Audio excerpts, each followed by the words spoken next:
Hello guys, welcome to Soul Fiction. So in this video, we will see, what if Naruto was the child of Nyx and Erebus? If you enjoy these kinds of stories, do not forget to show us some love by hitting the like button and subscribing to the channel. Your support means the world to us. Now, let's start the story. Chapter 1. Shadows in the Leaf. The night hung heavy over Konoha. Stars obscured by clouds that refused to yield rain. A boy of 12 sat alone on a swing outside the academy, the creak of rope against wood the only sound disturbing the silence. The nearby parents had collected their children hours ago, proud smiles celebrating newly minted genin. Only Naruto Uzumaki remained, the headband that should have adorned his forehead conspicuously absent. He kicked at the dirt beneath his feet, sending small puffs of dust into the air. Each time his foot connected with the ground, the shadows around him seemed to pulse and stretch unnaturally, though he failed to notice. It was always like this when his emotions ran high, the darkness responding to him in ways he couldn't explain and others couldn't ignore. "Looks like the freak failed again," came a whisper from behind a nearby tree. "Good," another voice responded. "My father says he shouldn't even be allowed in the academy." Naruto's fingers tightened around the rope until his knuckles turned white. The shadows beneath the swing deepened, seeming to pool like liquid rather than mere absence of light. "At least we won't have him on our teams," the first voice continued. "Did you see what happened during the clone technique? The whole room went dark when he tried." Iruka-sensei looked terrified. "My mother says to stay away from him. Says there's something wrong with his chakra." Naruto jumped to his feet, the swing swaying violently behind him. "There's nothing wrong with me," he shouted, spinning to face his tormentors. Two boys from his class stepped back, eyes wide, ning as they took in Naruto's appearance. The blonde's normally bright blue eyes had darkened to a bottomless black that seemed to swallow light rather than reflect it. The shadows cast by the academy building stretched toward him like fingers, darkening and thickening as his anger rose. "Stay away from us," one boy stammered, grabbing his friend's arm. "I didn't ask to be different." Naruto advanced, unaware that with each step, his own shadow was expanding beneath him, edges rippling like disturbed water. "I train harder than anyone. It's not fair." The ground between Naruto and the boys suddenly darkened, as though night itself had concentrated there. One of the boys shrieked as his own shadow seemed to peel away from his feet and flow toward Naruto. "Monster!" he cried, breaking into a run. His friend followed, both sprinting away from the academy grounds. Naruto's shoulders slumped as they disappeared. The unnatural darkness receded, shadows returning to their proper places. His eyes, too, faded back to their normal blue, bright despite the dimness of evening. "It's not fair," he repeated quietly to the empty yard. "Life rarely is," came a voice from behind him. Naruto spun to find Iruka-sensei standing there, his face half illuminated by the distant street lamps. His expression wasn't fearful, as Naruto had expected, but concerned. "You saw," Naruto said flatly. "It wasn't a question." Iruka nodded, approaching slowly. "That's the third time this week your abilities have manifested when you're upset." "I can't control it," Naruto admitted, staring at his hands. "It's like the shadows listen to me, but I don't know what I'm telling them." The Chunin instructor sighed, placing a hand on Naruto's shoulder. To his credit, he didn't flinch when the boy's shadow momentarily curled around his sandals. "The third Hokage wants to see you," Iruka said. "He believes he might have some answers." Naruto's head snapped up, hope brightening his features. "About why I'm like this? About my parents?" "I don't know exactly," Iruka said carefully. "But he specifically asked for you after I reported what happened during the exam." Naruto winced. "I really thought I could do it this time. I practiced so hard, but when I tried to mold my chakra, you turned the classroom into midnight at noon," Iruka finished with a small smile. "Quite impressive, actually, if not exactly what the test called for." "Is that why I failed? Because my clones come out all wrong?" Naruto kicked at a stone, sending it skittering into darkness. "They were solid this time. Just made of shadow stuff instead of looking like me." Iruka's expression softened. "The standard clone technique creates illusions, Naruto. What you did was something else entirely. Something I've never seen before. Something freakish," Naruto muttered, Something unique, Iruka corrected firmly. Now come on. The Hokage is waiting, and it's getting late. As they walked through the village, Naruto couldn't help noticing how people stepped aside, giving them a wide berth. Some whispered behind their hands. Others hurried children indoors. The treatment wasn't new. He'd been the village pariah as long as he could remember, but lately, the fear seemed sharper, more immediate. The shadows lengthened as they passed, stretching toward Naruto like loyal pets seeking attention. Street lamps dimmed slightly in his presence, then brightened again after he'd gone. Most disturbing were the patches of absolute darkness that occasionally formed beneath his feet when his concentration lapsed, so deep they seemed to lead somewhere else entirely. Iruka-sensei. Naruto broke the silence as they approached the Hokage Tower. Am I dangerous? The question hung between them. Iruka's pace slowed, and for a moment, Naruto thought he wouldn't answer. Power is always dangerous, Naruto, he finally said. But danger and evil aren't the same thing. What matters is the heart of the person wielding the power. Naruto considered this. And what if my heart is good, but the power isn't? Iruka stopped entirely then, turning to face his student. Then you work twice as hard to master it. You turn it toward protection instead of harm. He tapped Naruto's chest with one finger. I've watched you for years. You crave acknowledgement, not dominance. That makes all the difference. The boy's eyes widened, a genuine smile breaking across his face for the first time that day. Around them, the shadows stilled, no longer restlessly shifting but settling into normal patterns. Thanks, Iruka-sensei, Naruto said softly. The Hokage's office was warm, lit by several lamps that created pools of yellow light amid the encroaching evening darkness. Hiruzen Sarutobi sat behind his desk, hype sending lazy curls of smoke toward the ceiling. His aged face was thoughtful as he watched Naruto enter. Leave us, please, Iruka, the Hokage said, his voice gentle but firm. The Chunin hesitated, then nodded. I'll wait outside, Naruto. As the door closed, Naruto shifted uncomfortably under the Hokage's scrutiny. The old man had always been kind to him, visiting occasionally when he was younger, ensuring he had an apartment and stipend after leaving the orphanage. But there was something different in his gaze tonight, something measuring. Sit down, my boy, Sarutobi gestured to a chair. We have much to discuss. Naruto perched on the edge of the seat, too nervous to relax. Am I in trouble for what happened at the exam? No, no, the Hokage waved a dismissive hand. Though it was quite remarkable. Iruka telephone. Me you created solid clones composed of, well, he described it as, solidified darkness. Most unusual. They still weren't right, though, Naruto muttered. That's why I failed. Actually, that's what I wanted to discuss. The Hokage drew on his pipe, the ember glowing briefly brighter. I don't believe the standard academy techniques will ever work correctly for you, Naruto. Your chakra is, fundamentally different. Naruto's stomach dropped. So I can never be a ninja. Because I'm a father. Because I'm different. Quite the contrary. Sarutobi leaned forward. I believe you have potential for abilities far beyond the ordinary. But first, I think it's time you learn something about your heritage. The boy's breath caught. My parents. You knew them. I knew of them, the Hokage corrected carefully. Your situation is unique, even in a world of extraordinary bloodlines and abilities.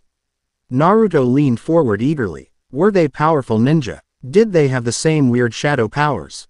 They were not ninja at all, Sarutobi said, rising from his chair to gaze out the window at the darkening village. And, powers, is perhaps too limited a term for what they commanded. The Hokage was silent for a long moment, gathering his thoughts. When he spoke again, his voice had taken on the cadence of a storyteller. Before the formation of the hidden villages, before the advent of ninjutsu as we know it, the world was younger, the boundaries between realms were thinner. Beings that we would now call gods walked more freely between worlds.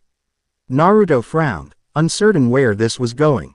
Among the most ancient of these beings were the primordial deities, those who existed before light, before form. Entities of such profound power that reality itself shaped around them. The Hokage turned back to Naruto, his eyes reflecting the lamplight. Nyx, the goddess of night. Erebus, the god of darkness and shadow. A chill ran down Naruto's spine. The shadows in the corners of the room seemed to deepen, as if responding to the names.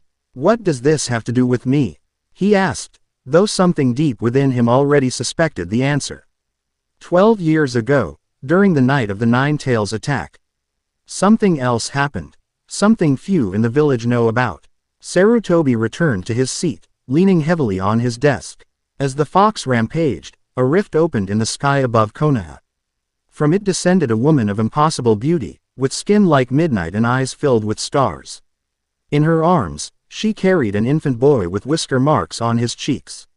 Naruto's Han. D unconsciously rose to touch the marks on his own face. She spoke to me directly, even as chaos reigned around us. "This child is born of myself and Erebus," she told me. "He must live among mortals until he comes of age, for his existence violates the laws of our realm. When the time comes, his power will manifest, and he will understand his place between worlds." The room had grown unnaturally quiet, as if sound itself was being absorbed by the gathering darkness in the corners. She abandoned me."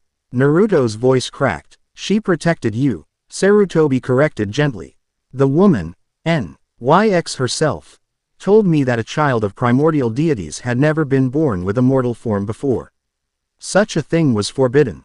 By bringing you here, to exist as a human, she shielded you from those who would destroy you simply for existing." Naruto's mind reeled. The strange occurrences throughout his life suddenly took on new meaning. The shadows that moved against light's natural laws, the darkness that came when his emotions flared. The way night seemed to deepen around him. "Why tell me this now?" he finally asked. "Because your power is awakening more fully with adolescence," the Hokage replied. "What happened today at the academy was no mere chakra malfunction. You tapped into something primal, the very essence of shadow and night. And it will only grow stronger." Naruto stared at his hands, remembering how the shadows had reached for the boys who taunted him. "I could have hurt them," he whispered. "Yes," Sarutobi agreed solemnly. "Which is why you must learn control.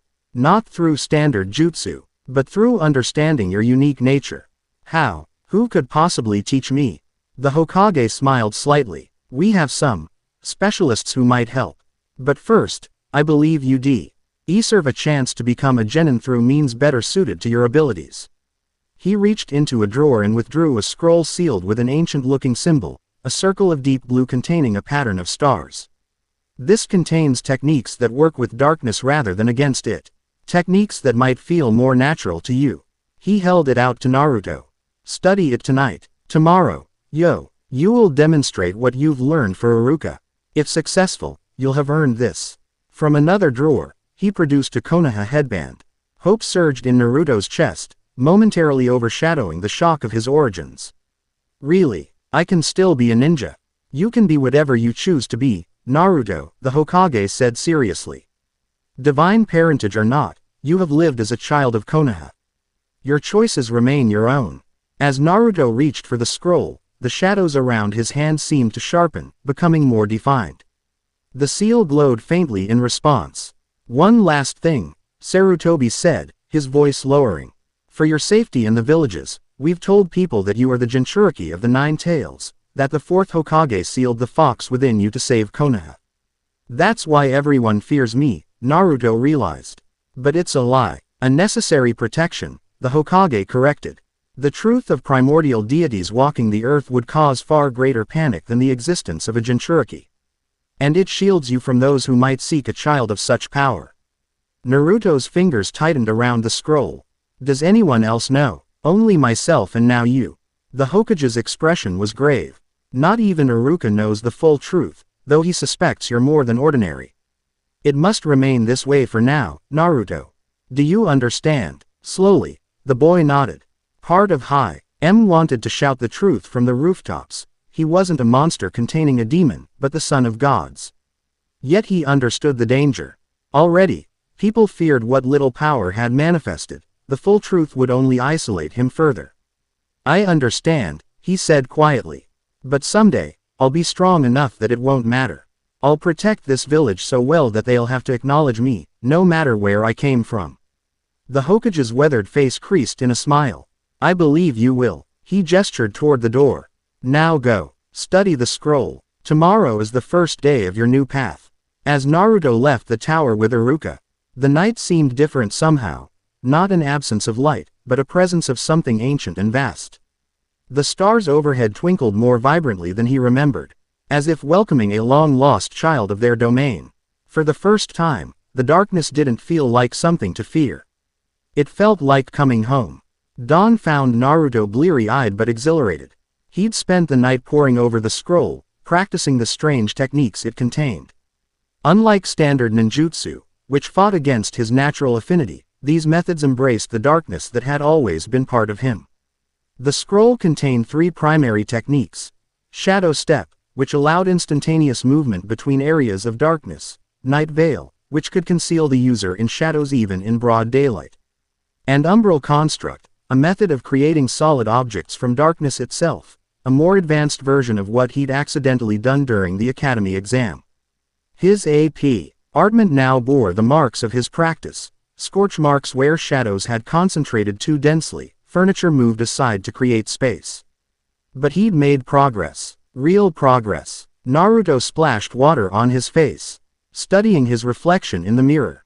The whisker marks that had always marked him as different seemed more prominent today, darker against his skin. His blue eyes occasionally flickered with motes of darkness. Like inverse stars, son of Nyx and Erebus, he whispered to himself, testing how the words felt.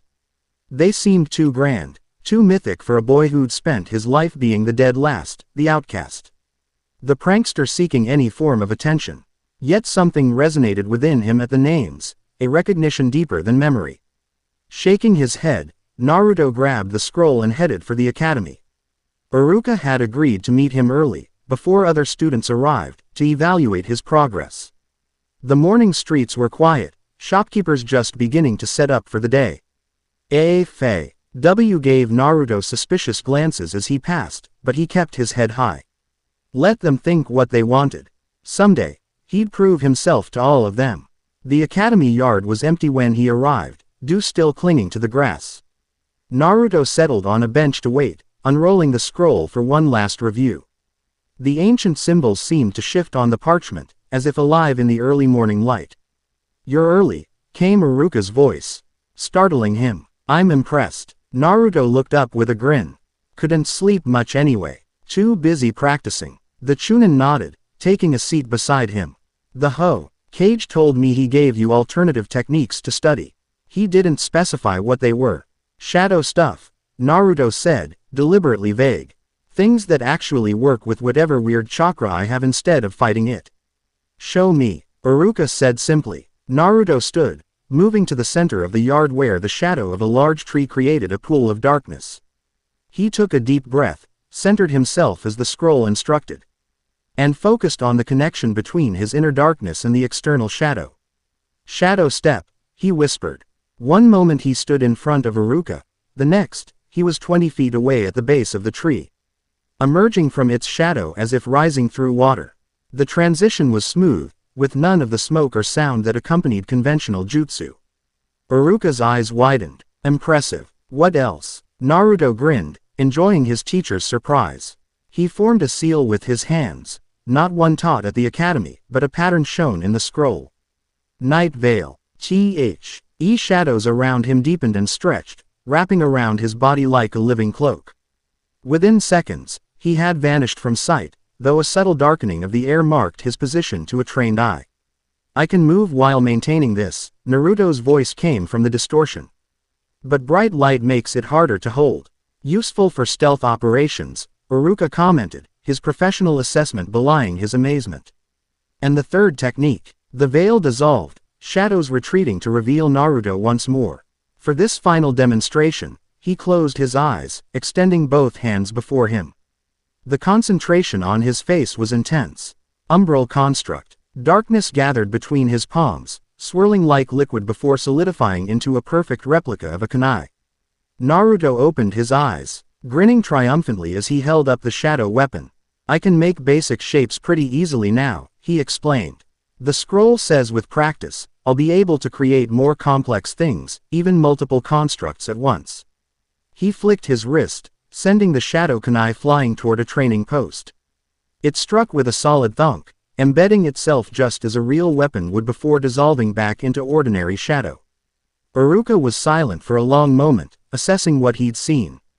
"These techniques," he finally said. "They're not like anything in the standard curriculum. But they work," Naruto insisted. "And I can do normal missions with them, protect my teammates, complete objectives, everything a genin needs to do." A slow smile spread across Iruka's face. He reached into his Saint pocket and withdrew a Konoha headband. "Yes," he agreed, holding it out. "I believe you can." Naruto's heart soared as he took the headband, tying it securely across his forehead. After so many failures, so many years of struggling against his own nature, it felt like a vindication. "Thanks, Iruka-sensei," he said, voice thick with emotion. "You earned it," Iruka replied. "Though I suspect your path as a shinobi will be unlike anyone else's." The Chunin's expression grew more serious. "Team assignments are tomorrow. The Hokage has already spoken to me about your placement, given your unique abilities." "I'll be put with other genin, right?" Naruto asked anxiously. "Not isolated because of what I can do. You'll be on a standard 3-person team," Iruka assured him. "But your Jonin instructor has been specifically chosen with your abilities in mind." Relief washed over Naruto. Despite the revelations about his heritage, despite the strange powers awakening within him, he would still have the chance at the normal connections he'd always craved. "Report to classroom 3B tomorrow at 9, Iruka instructed. "And Naruto, congratulations. You've overcome more obstacles than most shinobi face in a lifetime. And you're just beginning." As Iruka departed, Naruto remained in the yard, watching as the morning sun climbed higher, burning away the shadows that had aided his demonstration. Yet even in the growing brightness, he could feel the darkness within him, no longer a frightening anomaly but a birthright waiting to be fully claimed. He was Naruto Uzumaki, genin of Konoha, and son of Nyx and Erebus. For now, the first identity was enough. The second would be his secret strength. The next morning, Naruto arrived at the academy vibrating with excitement and nervousness. His new headband gleamed in the sunlight, proof that he belonged despite his differences. Classroom 3B was already half full when he entered, conversations dying as heads turned toward him. The silence was followed by murmurs of disbelief. "How did he pass? I heard he did some kind of freaky shadow technique. My brother said the whole training ground went dark when they tested him."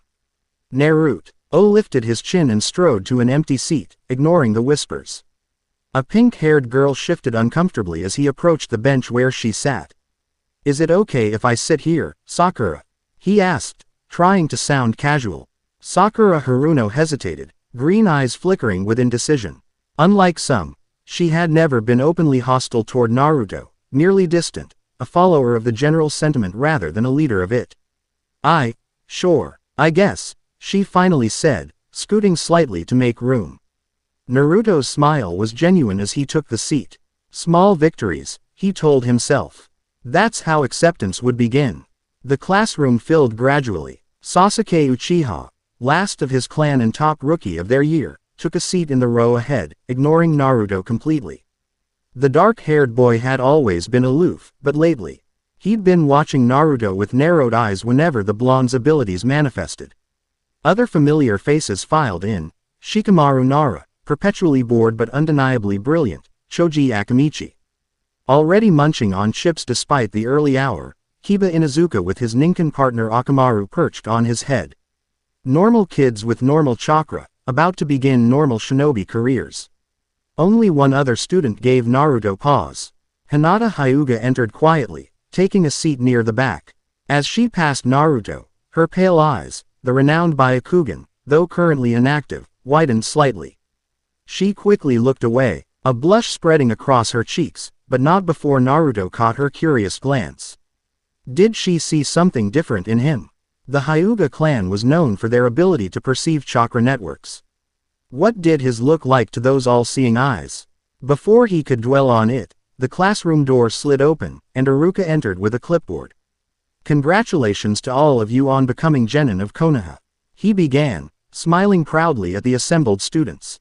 "Today marks the beginning of your shinobi careers. You will be divided into 3-person teams, each led by a Jonin instructor who will guide your development. Excitement rippled through the room. Beside Naruto, Sakura straightened, her gaze fixed on Sasuke's back. Her crush on the Uchiha was well known, as was her rivalry with Ino Yamanaka for his attention. When I call your name, gather with your teammates, Iruka continued. Team 1. Naruto barely listened as the first few teams were announced. Hi's thoughts occupied with who he might be paired with. Would they accept him? Fear him? Could he trust them with the truth someday? Team 7. Iruka's voice cut through his musings. Sasuke Uchiha, Sakura Haruno. Beside him, Sakura's barely contained squeal of delight made Naruto wince. And Naruto Uzumaki, his head snapped up in surprise. Him, with Sasuke, the rookie of the year paired with the dead last. Though he supposed his recent graduation had changed that status somewhat, Sakura's expression had fallen, her initial joy at being with Sasuke dampened by the addition of Naruto.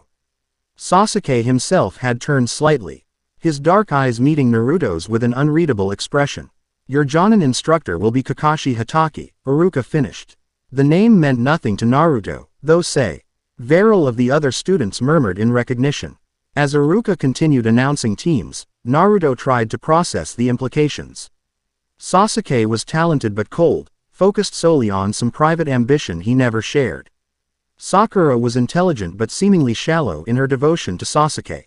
Neither had ever shown any particular interest in befriending Naruto. Yet the Hokage had said his instructor was chosen with his abilities in mind. Did that mean this Kakashi person knew something about shadow manipulation? Or worse, did he know the truth about Naruto's parentage? The team announcements concluded, and Iruka informed them that their Jonin instructors would arrive after lunch to collect them. As the students dispersed, Naruto approached Sasuke and Sakura. So, I guess we're a team now, he offered, trying to sound upbeat. Sasuke merely grunted, rising from his seat without acknowledgement. Sakura hesitated, torn between following her crush and responding to her new teammate. I suppose so, she finally said, though her tone suggested she considered it a misfortune. Just try not to hold us back, okay? I've heard about your problems with standard techniques. Naruto's smile faltered slightly. I've got different techniques now. Good ones. You'll see. Whatever, Sasuke interjected, turning to face them both. His expression was calculating. Just stay out of my way if your control slips. I've seen what happens when you lose focus, and I won't have it endangering missions. Anger flared in Naruto's chest, shadows around his feet momentarily darkening. He forced himself to calm down. Remembering the Hokage's warning about control. I'm working on it, he said through gritted teeth. Maybe you could try working on not being such a jerk. Sasuke's eyes narrowed, but before he could respond, another voice interrupted. You and Naruto-kun. All three turned to find Hinata standing nearby, fingers pressed together nervously, gaze directed at the floor. Your chakra, she began hesitantly. It's different today. Naruto blinked in surprise. Different how? The Hyuga heiress finally looked up, activating her Byakugan briefly. The veins around her eyes bulged as her Kekkei Genkai engaged, allowing her to see chakra networks in detail. It's deeper, she said softly. Like looking into a well that has no bottom. And there are stars in it. Her words sent a chill down Naruto's spine. Stars, like the eyes of Nyx that the Hokage had described. Before he could question her further, Sasuke stepped forward, suddenly interested. What do you mean, stars? Chakra doesn't contain celestial bodies. Hinata immediately retreated a step, intimidated by the Uchiha's intensity. I don't know how else to describe it. It's not like normal chakra. It's older somehow. That's ridiculous. Sakura cut in, frowning. Chakra is chakra. It might have different natures or affinities, but it's all fundamentally the same energy. And not his, Hinata insisted, with rare firmness despite her stutter. Naruto-kun's is special. With that, she bowed slightly and hurried away, leaving Naruto with more questions than answers, and two teammates now eyeing him with renewed suspicion. What did she mean? Sasuke demanded. Naruto shrugged, trying to appear nonchalant. How would I know? The Hyuga see all kinds of weird stuff with those eyes. Sasuke clearly didn't believe him. But he let the subject drop. Let's get lunch. We should at least try to function as a team before meeting our instructor. It wasn't exactly an olive branch, but it was better than outright rejection. Naruto nodded, relieved when Sakura agreed as well. As they left the academy together, Naruto couldn't help glancing over his shoulder, searching for Hinata in the crowd of departing students. She alone had seen something of his true nature, even if she didn't understand what it meant. Perhaps someday, when he understood it better himself, he would ask her more about what those all-seeing eyes perceived in him. For now, though, he had a team. It was a start. 3 hours later, Naruto was beginning to question the competence of their assigned Jonin. Every other team had been collected by their instructors long ago, leaving only Team 7 waiting in the increasingly shadowy classroom. Is he even coming? Naruto groaned, pacing by the window. Outside, the afternoon was advancing, the angle of sunlight growing steeper. A Jonin wouldn't just forget about a new team assignment, Sakura said, though she looked equally annoyed. Maybe there's a reason for the delay. Sasuke said nothing, seated at a desk with fingers interlaced before his face, the picture of patience. Only the occasional glance at the clock betrayed his frustration. Well, I'm tired of waiting, Naruto declared. I say we leave him a surprise. He moved to the door, wedging an eraser between it and the frame, positioned to fall on whoever entered next. That's childish, Sakura scolded, though a smile tugged at her lips. A Jonin won't fall for such an obvious trap, Sasuke added dismissively. Naruto grinned. Maybe not, but it'll make me feel better. He returned to his seat, but as he passed a patch of shadow cast by a bookcase, an idea struck him. The scroll he'd studied contained information on more than just the 3 techniques he'd mastered. There had been theoretical explanations of how darkness could be manipulated in subtler ways. Closing his eyes, Naruto concentrated on the shadows in the room. They responded eagerly, as always, reaching toward him like hungry things. Instead of drawing them to himself, however, he directed them to gather near the ceiling above the door, not enough to be obviously unnatural, but a concentration that would be noticeable to someone sensitive to such things. What are you doing? Sakura asked, noticing his expression of concentration. Just a little addition to the welcome party, Naruto replied with a mischievous smile. Something to test our new sensei. Before either teammate could question him further, the door slid open. The eraser fell, striking Silver Hair with a puff of chalk dust. Simultaneously, the gathered shadow above descended like a gentle rain, invisible to normal sight but there nonetheless, a subtle pressure of darkness that any skilled shinobi would sense. The man who entered paused, visible eye, the other, covered by his Hittite, looking first at the eraser on the floor, then up at the ceiling where the shadow had gathered. His gaze finally settled on Naruto with unmistakable interest. My first impression, the Jonin said slowly, is that you're childish. His eye crinkled slightly, and more interesting than I expected. Naruto felt a surge of satisfaction. The man had sensed the shadow manipulation, just as he'd hoped. This Kakashi Hatake wasn't just any Jonin. Meet me on the roof in 5 minutes, Kakashi continued, disappearing in a swirl of leaves without further comment. As they climbed the stairs to the roof, Sakura turned to Naruto with a puzzled expression. What did you do back there? Besides the eraser, I mean. Just testing something, Naruto replied vaguely. Looks like our sensei passed. Sasuke grunted, but his eyes remained fixed on Naruto with renewed interest. The roof was bathed in late afternoon sunlight, Kakashi lounging against the railing as they emerged. The Jonin was tall and languid, posture deceptively relaxed. Besides the covered eye and mask that concealed the lower half of his face, he appeared unremarkable, yet Naruto sensed something formidable beneath the casual exterior. Let's begin with introductions, Kakashi said as they seated themselves before him.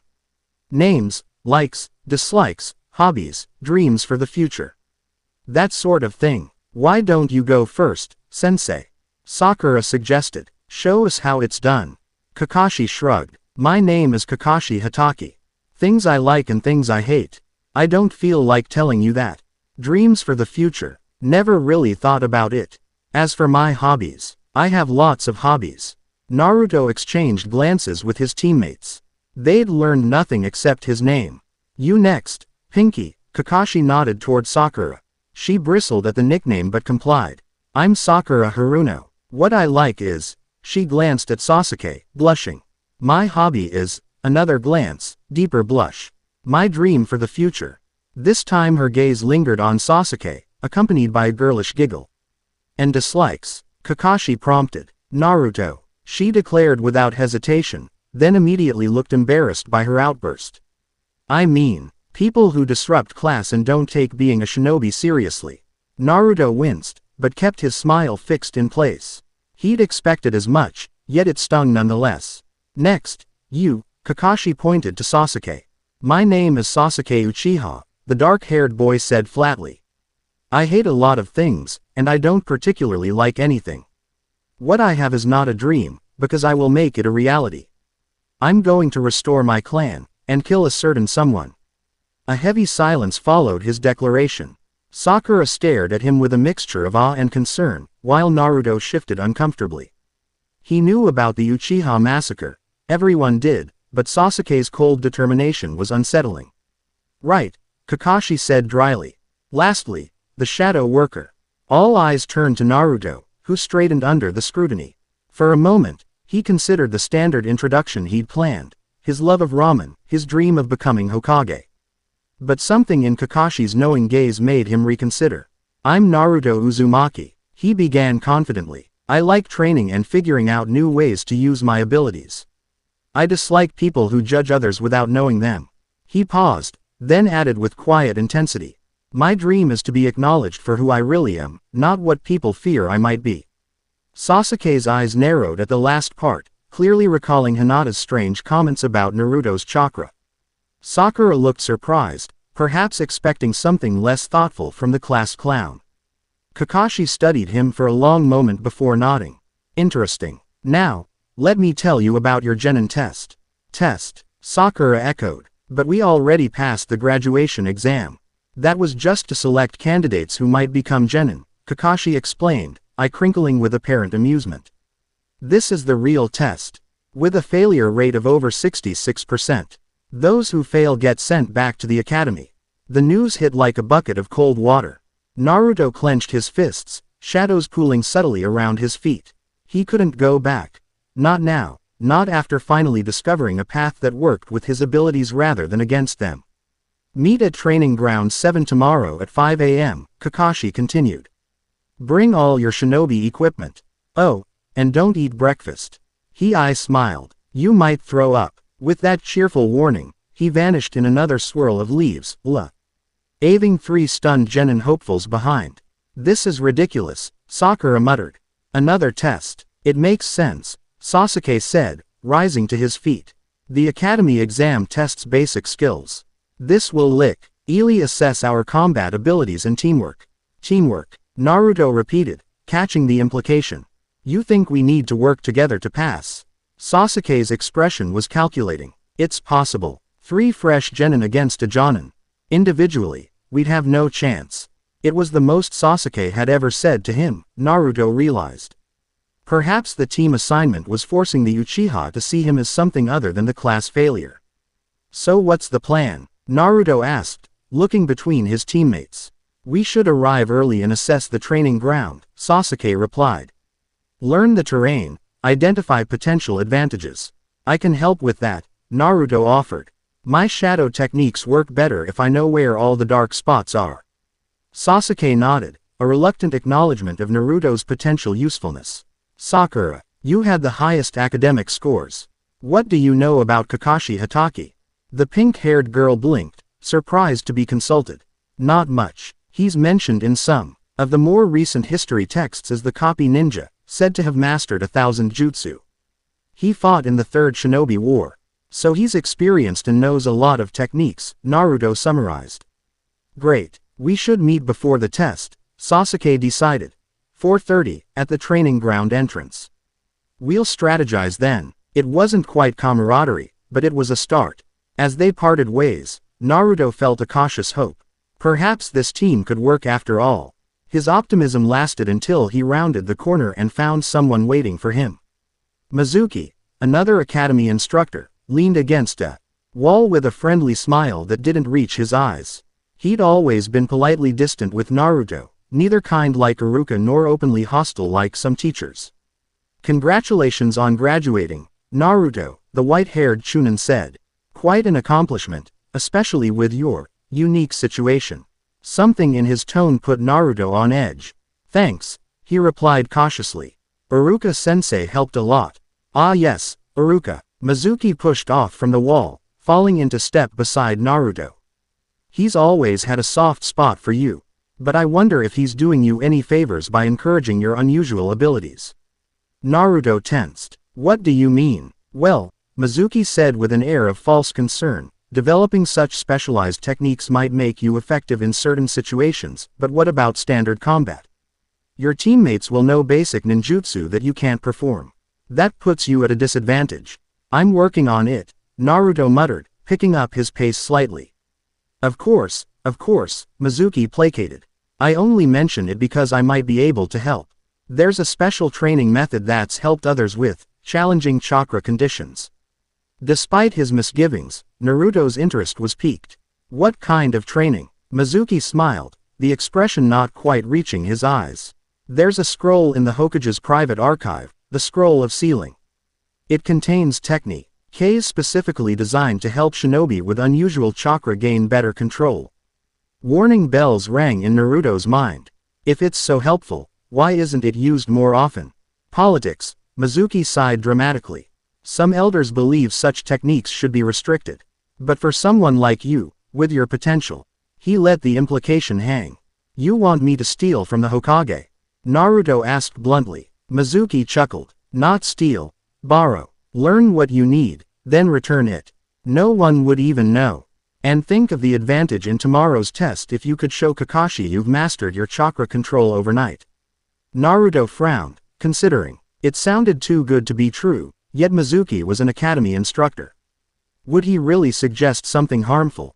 I don't know. Well, it was just a thought. Mizuki said lightly. I'm sure you'll do fine tomorrow, even if your teammates outperform you in basic ninjutsu.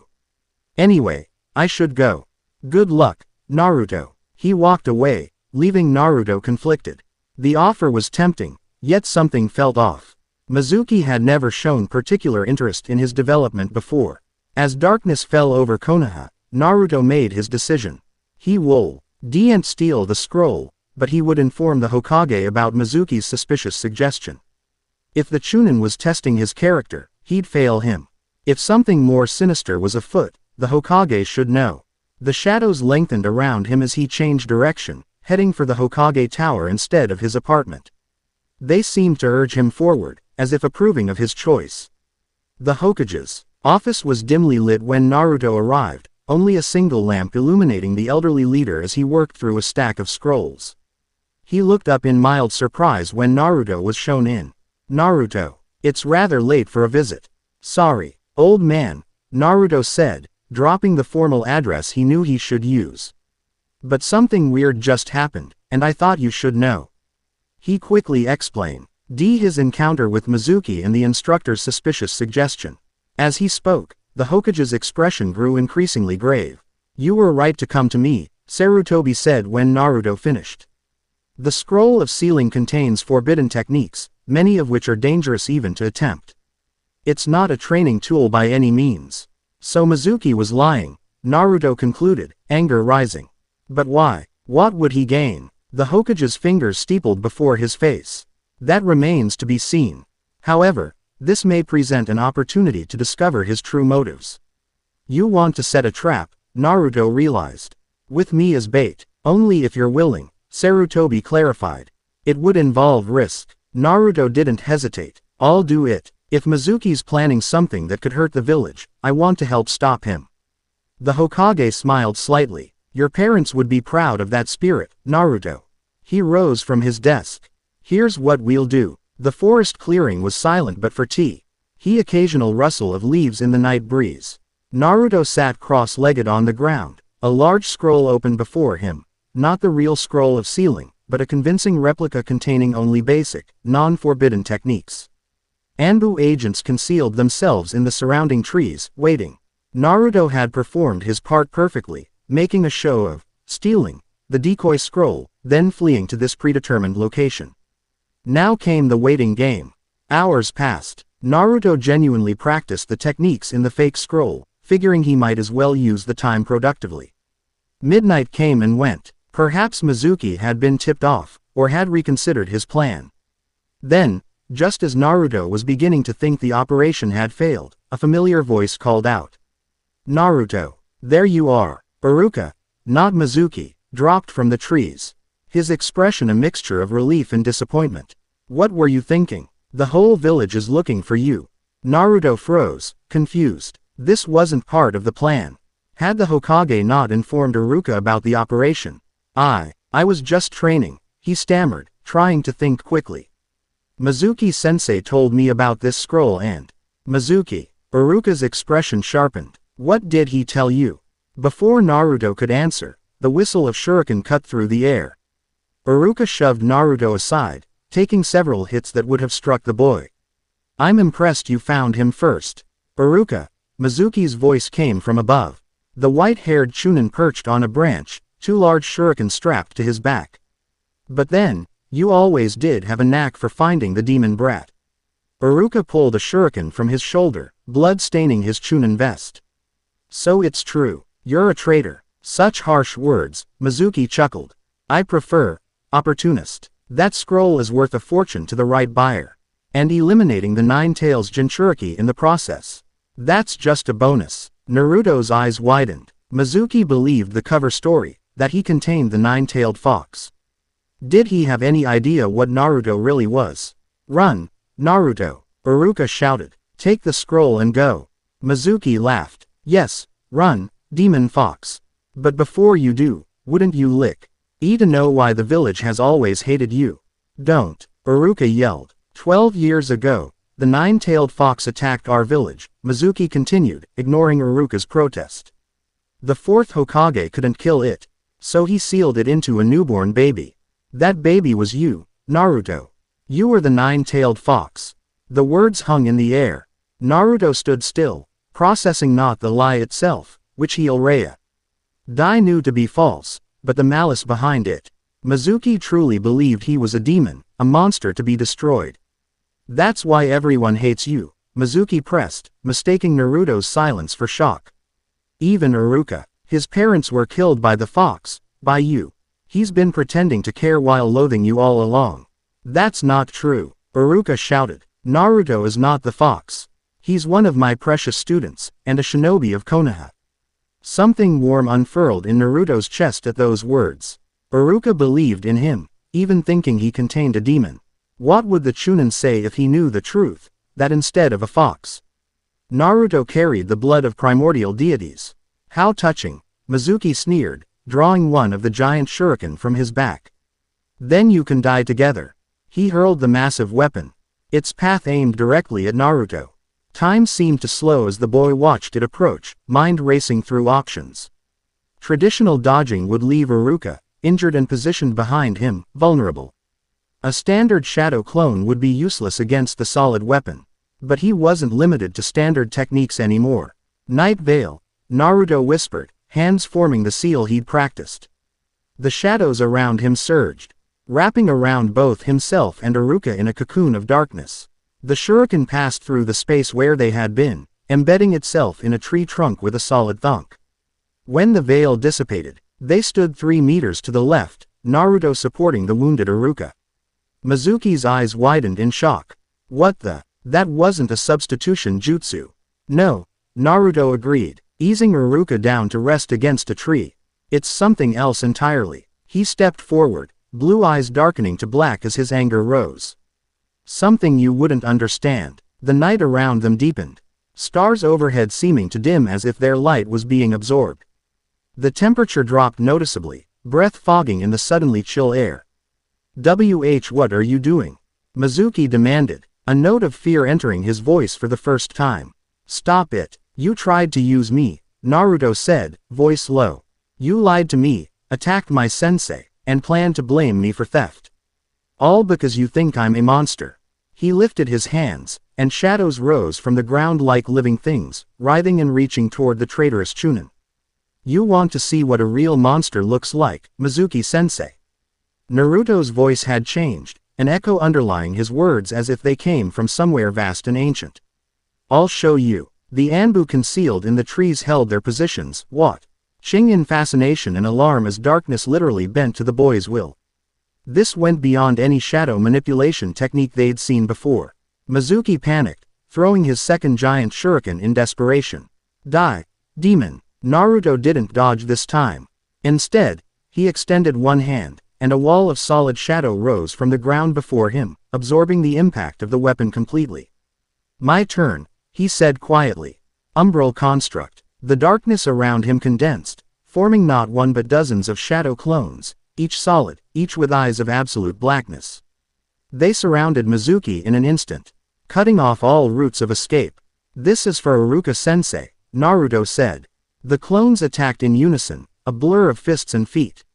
Mizuki's screams echoed through the forest, cut short as unconsciousness claimed him.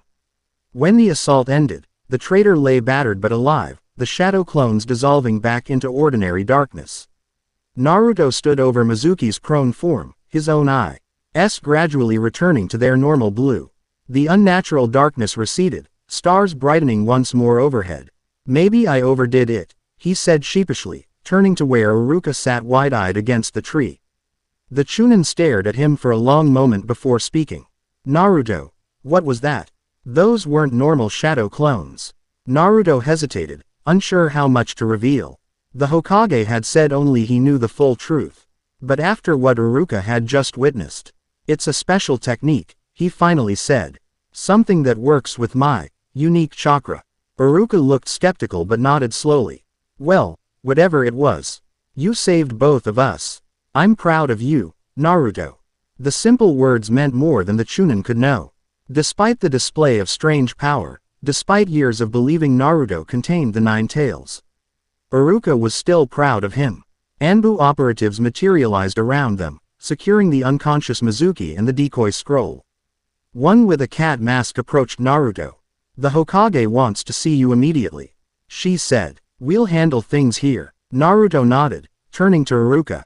Will you be okay? These scratches, I've had worse from academy demonstrations, Iruka assured him with a pained smile. Go on. And Naruto, good luck with your test tomorrow. Though after seeing that, I think Kakashi-sensei is the one who should be worried. With a grin, Naruto departed, shadow stepping through the trees toward the village. His mind was already turning to tomorrow's challenge. He'd have to be careful not to reveal too much of his abilities too soon, but he'd also shown he could defend himself and others when it mattered. Perhaps being the child of night and darkness didn't make him a monster after all. Perhaps it just gave him the power to protect what mattered. As he moved through the forest, the shadows seemed to whisper around him, no longer frightening but familiar, like the embrace of a mother he'd never known. Chapter 1 End. Chapter 2. The Awakening. Dawn had not yet broken when Naruto arrived at Training Ground 7. The world existed in that liminal space between night and day, shadows still deep while the eastern sky held only the barest hint of approaching light. It was his favorite time, when darkness lingered but didn't feel quite so alone. He'd barely slept after the confrontation with Mizuki. The Hokage had debriefed him thoroughly, icing his quick thinking while gently cautioning him about displaying too much of his unusual abilities in public. Your shadow techniques will already draw attention, Sarutobi had warned. We must be careful not to invite too many questions about their origin. Now, as Naruto waited for his teammates at the training ground entrance, he wondered how much he should reveal during Kakashi's test. Shadow clones he'd created to defeat Mizuki had been far more powerful than he'd anticipated, a fusion of the standard clone technique and his umbral construct ability. They'd been solid, independent, capable of dealing significant damage. Yet creating them had felt as natural as breathing, the darkness responding eagerly to his will. Was that the divine heritage the Hokage had spoken of, manifesting more strongly as he grew? A rustle of leaves interrupted his thoughts as Sasuke emerged from the pre-dawn gloom, hands in pockets and expression characteristically stoic. You're early, the Uchiha commented. Naruto shrugged. Couldn't sleep. Figured I'd scope out the terrain. Sasuke studied him for a moment, noting the shadows that seemed to cling just a little too closely to Naruto's form. Find anything useful. The training ground has a small stream running through it, creating a ravine on the eastern side, Naruto replied, grateful for the neutral topic. There's a memorial stone in a clearing, 3 wooden posts, and dense forest covering about 60% of the area. A hint of surprise flickered across Sasuke's face. You've been busy. I move faster through shadows, Naruto admitted. It's easier to scout when you can cover ground quickly. Before Sasuke could respond, Sakura appeared on the path, yawning widely. Her pink hair was perfectly arranged despite the early hour, though dark circles beneath her eyes suggested she'd sacrificed sleep for appearance. Morning, she mumbled, then brightened upon seeing Sasuke. You're already here. I knew you'd take this seriously. Her enthusiasm dimmed slightly when she noticed Naruto. Oh, you too. Good morning, Sakura-chan, Naruto replied, deliberately cheerful. Whatever her opinion of him, they needed to work together today. I was just telling Sasuke about the training ground layout. The 3 genin hopefuls settled on a fallen log, reviewing what little they knew about their upcoming test. Sasuke, to Naruto's surprise, took charge naturally.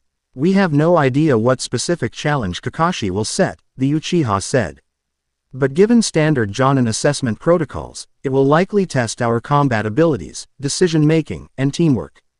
Against a Jonin, we're at a severe disadvantage individually, Sakura added, analytical mind engaging despite her fatigue. The smartest approach would be coordinated attacks that play to our strengths. Which are? Naruto prompted. Sasuke's dark eyes assessed them both. I excel at fire techniques and have above-average taijutsu. Sakura has precise chakra control and theoretical knowledge. You, he hesitated, have unconventional shadow abilities that could provide strategic advantages. It was the closest thing to acknowledgement Naruto had ever received from the Uchiha. He nodded, encouraged. My shadow techniques work best in low light or areas with existing shadows, he explained. I can move through them rapidly, create solid constructs from darkness, and conceal myself or others temporarily. Sakura looked skeptical. How is that even possible? Shadow manipulation usually involves controlling your own shadow, not whatever you're describing. Naruto tensed, unsure how to explain without revealing too much. Fortunately, Sasuke intervened. Kekkei Genkai don't always follow standard rules, he said dismissively. What matters is we can use these abilities effectively. The reminder of his own genetic heritage, the Sharingan he had yet to awaken, seemed to satisfy Sasuke's curiosity for now. Naruto silently thanked him for the unintentional assistance. They spent the next hour planning, developing rudimentary strategies based on their limited knowledge. As the sky lightened to pearl gray, they fell silent, conserving energy for the challenge ahead. Kakashi, predictably, was late. The sun had fully risen, burning away the helpful shadows Naruto had hoped to utilize, before the Jonin sauntered into the training ground. He offered no apology for the 4-hour delay, merely smiled at their obvious irritation. Good morning, he greeted cheerfully, producing 2 small bells from his pocket. Today's test is simple. You need to take these bells from me before noon to pass. There are only 2 bells, Sakura pointed out immediately. Very observant, Kakashi replied, tying them to his belt. That means only 2 of you can pass. The third goes back to the academy. Naruto's stomach dropped. After everything, discovering his heritage, finally mastering techniques that worked with his abilities rather than against them, he might still fail because of an arbitrary numbers game. That doesn't make sense, he blurted out. Teams are always 3 genin and 1 jonin. That's the standard unit. Kakashi's visible eye fixed on him. Perhaps this is a special case. Perhaps none of you will pass. The rules are simple. Come at me with intent to kill, or you'll never succeed. But, Sakura began. The test begins now. With that declaration, all 3 genin leapt away, instinctively seeking cover. Naruto found himself crouched behind thick underbrush, mind racing. Something about the test felt off. Why would the village invest resources in training 3 academy graduates only to send 1 back immediately? A rustle to his left revealed Sasuke, who had apparently had the same idea for a hiding spot. The Uchiha signaled for silence, then beckoned Naruto closer. This is a deception, he whispered. The true test must be something else. Naruto nodded. Teamwork. He's trying to pit us against each other with the two-bell setup. Precisely. Sasuke's expression was grim. We need to find Sakura and stick to our plan. All three of us working together might have a chance. What about the bells? We'll worry about that if we actually get them. Quote, they located Sakura concealed in the hollow of a large tree, having reached the same conclusion independently. The three quickly reaffirmed their strategy, with one significant modification. I'll be the primary distraction, Naruto insisted. My shadow clones can keep him occupied while you two maneuver for the bells. Shadow clones, Sakura repeated, like the illusionary academy technique. Not exactly, Naruto admitted. Mine are solid, and I can create a lot of them. Sasuke raised an eyebrow but didn't question further. How many is a lot? Naruto thought of the previous night. The dozens of shadow constructs he'd manifested to overwhelm Mizuki. Enough to keep even a Jonin busy. That's significant, Sasuke acknowledged. Very well, you'll engage directly while Sakura and I circle around. On your signal, we'll execute a coordinated attack. With their roles established, they split up to position themselves. Naruto moved to the edge of the clearing where Kakashi stood casually reading an orange book, apparently unconcerned about his students' whereabouts. Taking a deep breath, Naruto focused on the shadows cast by the surrounding trees. They weren't as deep as he'd prefer, but they would suffice. He formed the hand seal that connected his inner darkness to the external shadows. Shadow Clone Jutsu. The darkness surged, SP, lighting and solidifying into 20 perfect copies of Naruto. Unlike standard shadow clones, these emanated a subtle chill, their eyes occasionally flickering with motes of darkness. As one, they charged into the clearing. Kakashi lowered his book slightly, visible eye widening in genuine surprise at the number and solidity of the clones. Interesting, he murmured, pocketing the book. Most genin can't create more than a few shadow clones, if any. The first wave of clones reached him, attacking with coordinated taijutsu. Kakashi dodged and countered efficiently, dispelling several with precise strikes. Yet for each clone that dissolved back into shadow, Naruto created another, maintaining constant pressure. From his hidden position, the real Naruto watched Kakashi's movements carefully. The Jonin was holding back, obviously, but still displayed impressive speed and technique. More importantly, his attention was fully engaged by the relentless assault. Naruto caught glimpses of Sasuke and Sakura circling through the trees, approaching from opposite directions as planned.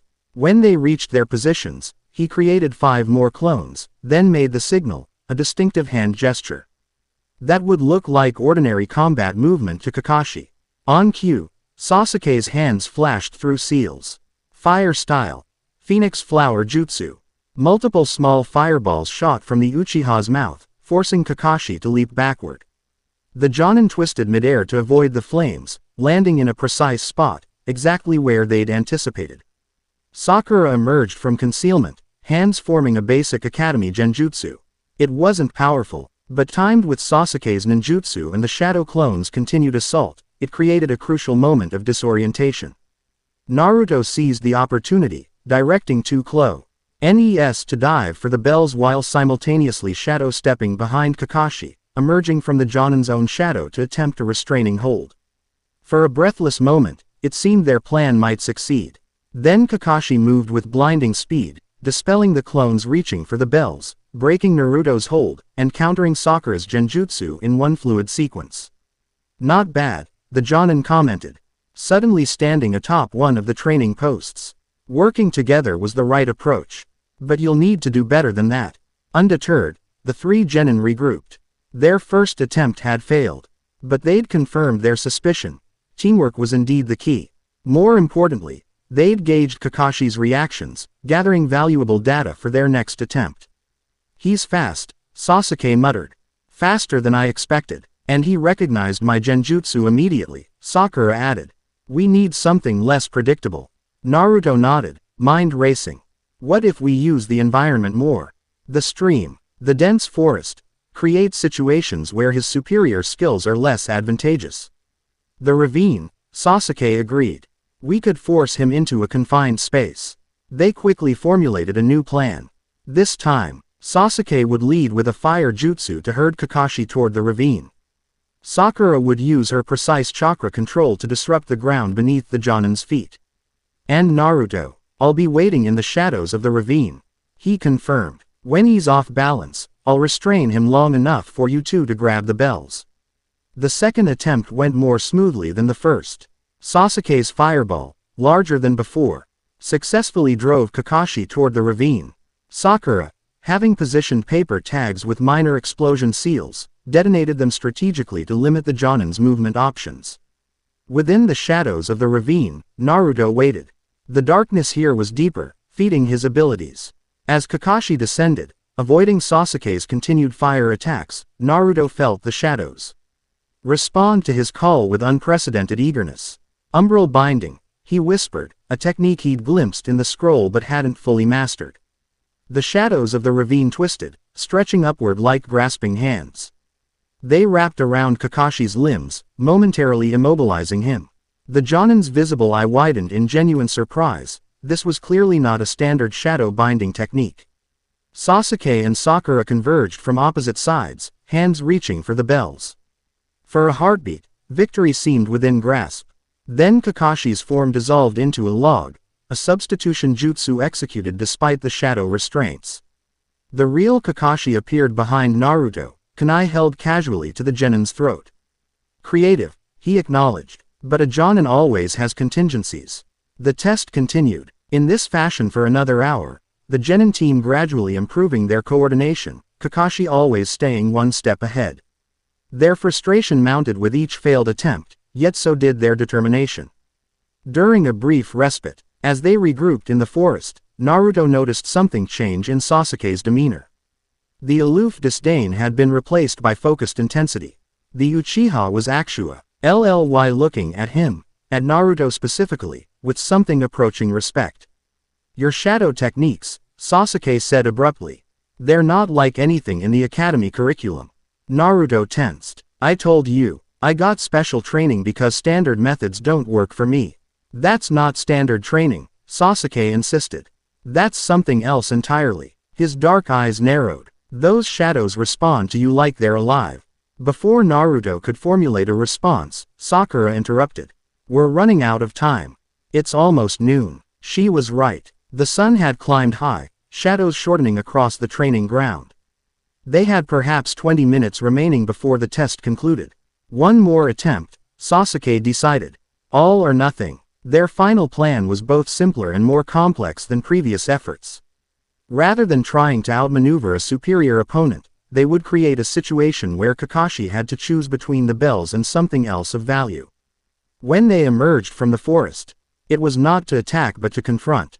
We've figured it out, Naruto announced boldly, standing between his teammates. The true purpose of this test. Kakashi looked up from his book, appearing mildly interested. Oh, and what might that be? Teamwork, Sakura stated. The bells are a misdirection. No Genin team has only 2 members. The point was to see if we'd turn against each other, Sasuke continued. To test whether we understand that a shinobi team is stronger than its individual components. Kakashi's visible eye crinkled slightly. An interesting theory. But that still leaves the problem of the bells. Who gets sent back to the academy? None of us, Naruto declared firmly. Either we all pass together, or we all fail together. For emphasis, he reached into his weapons pouch and withdrew a kunai. But instead of aiming it at Kakashi, he held it to his own Hitai-8. If you're going to fail one of us, he said, voice steady, then I volunteer. But I'll only go back to the academy knowing that my teammates passed because we worked as a unit. Sasuke and Sakura exchanged startled glances. This hadn't been part of their planned speech. Naruto, Sakura began. No, he cut her off. You both have traditional skills that fit the normal shinobi path. My abilities are different. If someone has to go back, it should be me. Kakashi observed this exchange with a thoughtful expression. Bells jingling softly as he shifted his weight. To Naruto's shock, Sasuke stepped forward. If he goes, we go. That's what it means to be a team. Sakura hesitated only briefly before nodding. All of us or none of us. A heavy silence fell over the clearing, broken only by the distant gurgle of the stream and the rustle of leaves in the breeze. Kakashi regarded the three genin, their expressions resolute despite the looming failure. Then, unexpectedly, he smiled. "You pass." The simple declaration took a moment to register. "What?" Naruto blurted. "You pass," Kakashi repeated, tucking his book away. "All of you." Sakura's brow furrowed. "But the bells were never the point, as you correctly deduced," Kakashi confirmed. "In the shinobi world, those who break the rules are scum. But those who abandon their comrades are worse than scum." He approached the memorial stone, running his fingers over the engraved names.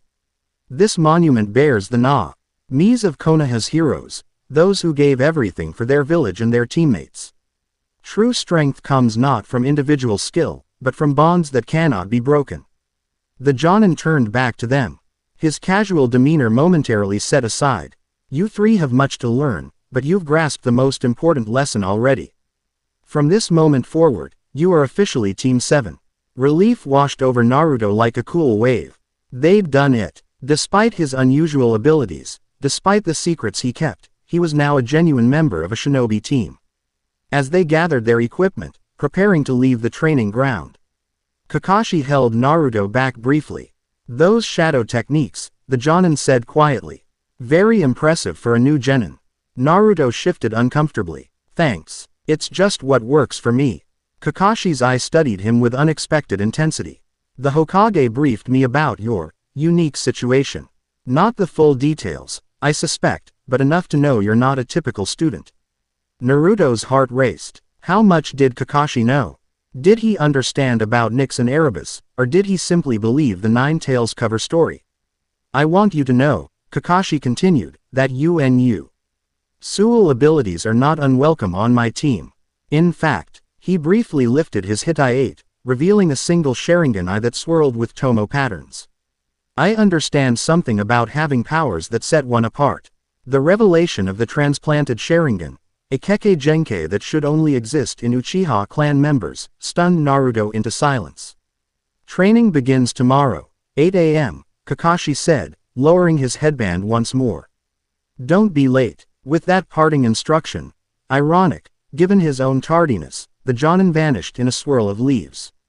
Naruto remained in the clearing a moment longer, processing everything that had happened. From the shadow of the memorial stone, he thought he felt a presence, watching, approving. The darkness pulsed gently, almost like a heartbeat. For just an instant, Naruto could have sworn he saw a woman's silhouette within the deepest shadow, eyes like distant stars regarding him with pride before fading away.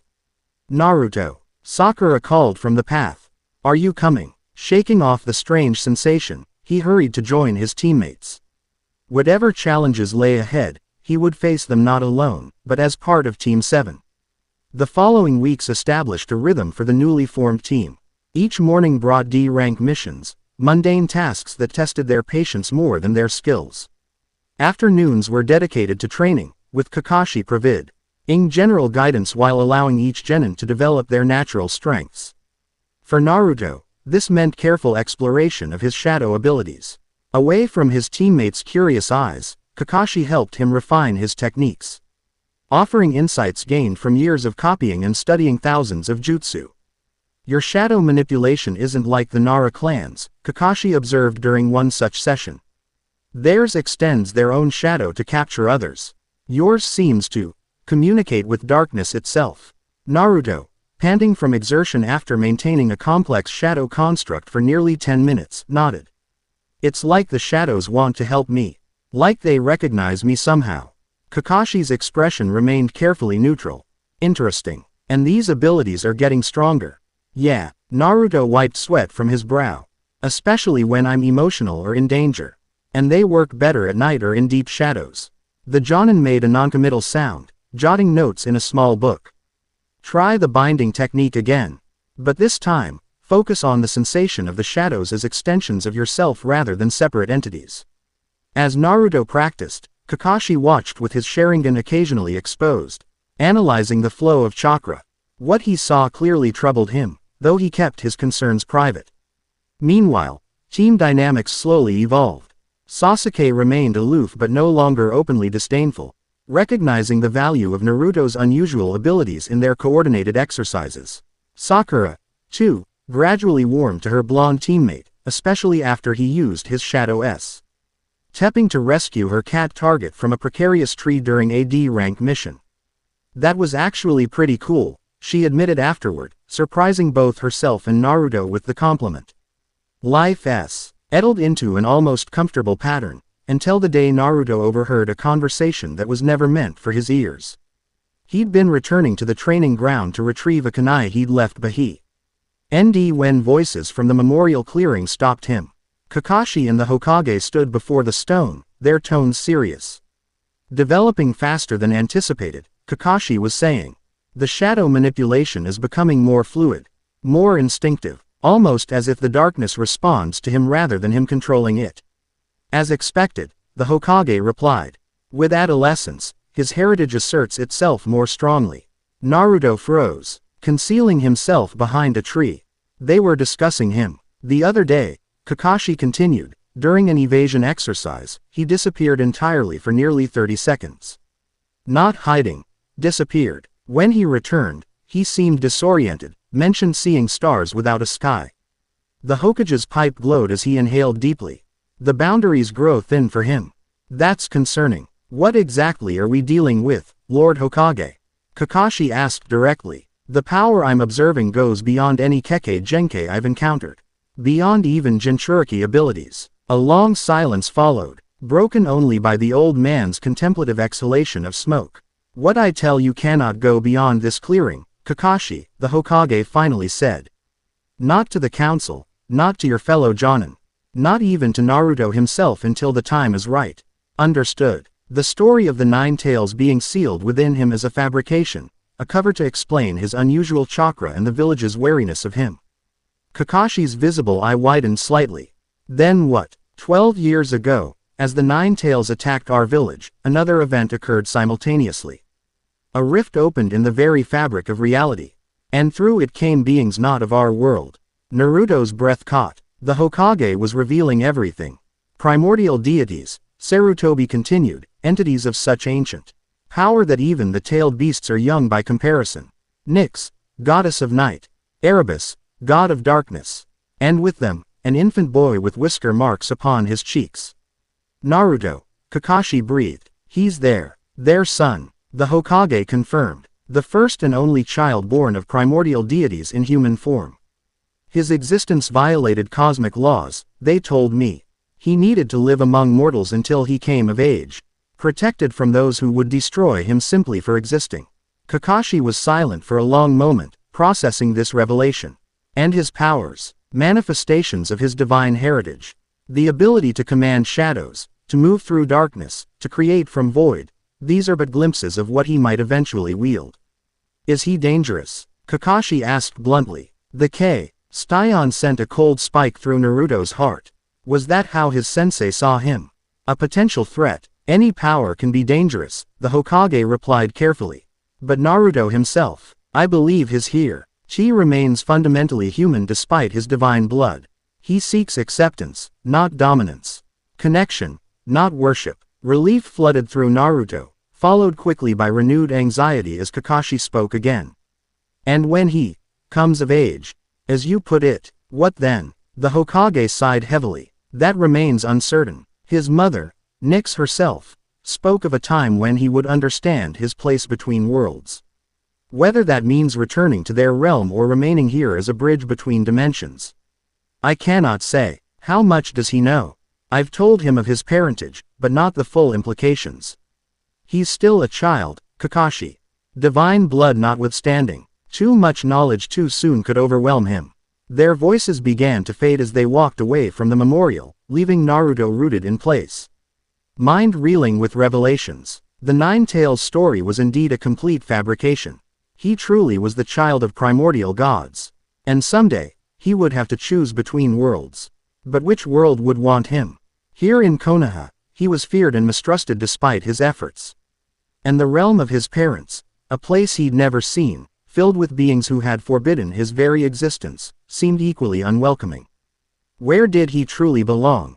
The question haunted him through restless nights and distracted days, even as Team 7 continued their routine of missions and training. Neither Kakashi nor the Hokage gave any indication they knew he'd overheard their conversation, and Naruto maintained the pretense of ignorance. Yet something had changed within him. Knowing the full truth of his origin awakened a new awareness of the darkness that lived inside him, not as a separate entity to be controlled, but as an intrinsic part of his being. The shadows no longer simply responded to his call, they anticipated it. During evening training sessions, darkness would gather around him before he consciously summoned it. At night, his dreams filled with visions of endless star fields and abyssal depths that should have terrified him but instead felt like glimpses of home. Most unsettling were the moments when, in the space between heartbeats, he would catch glimpses of another real superimposed over the material world, a place where darkness had texture and depth, where stars burned cold in a void without sky. He told no one of these experiences, not even Kakashi. They were too personal, too strange, and he feared what they might signify about his developing powers. Then came the mission that changed everything. An escort assignment to the Land of Waves, Kakashi explained, reviewing the mission scroll as Team 7 gathered in the Hokage's office. C rank. Were to protect a bridge builder named Tazuna during his journey home and while he completes construction. After weeks of mundane D-rank tasks, the prospect of a real mission beyond the village boundaries sent excitement coursing through the team. Even Sasuke showed interest, his usual impassive expression giving way to subtle anticipation. "When do we leave?" Sakura asked, already mentally cataloging supplies she'd need to pack. "Tomorrow morning," Kakashi replied. "The client is waiting outside."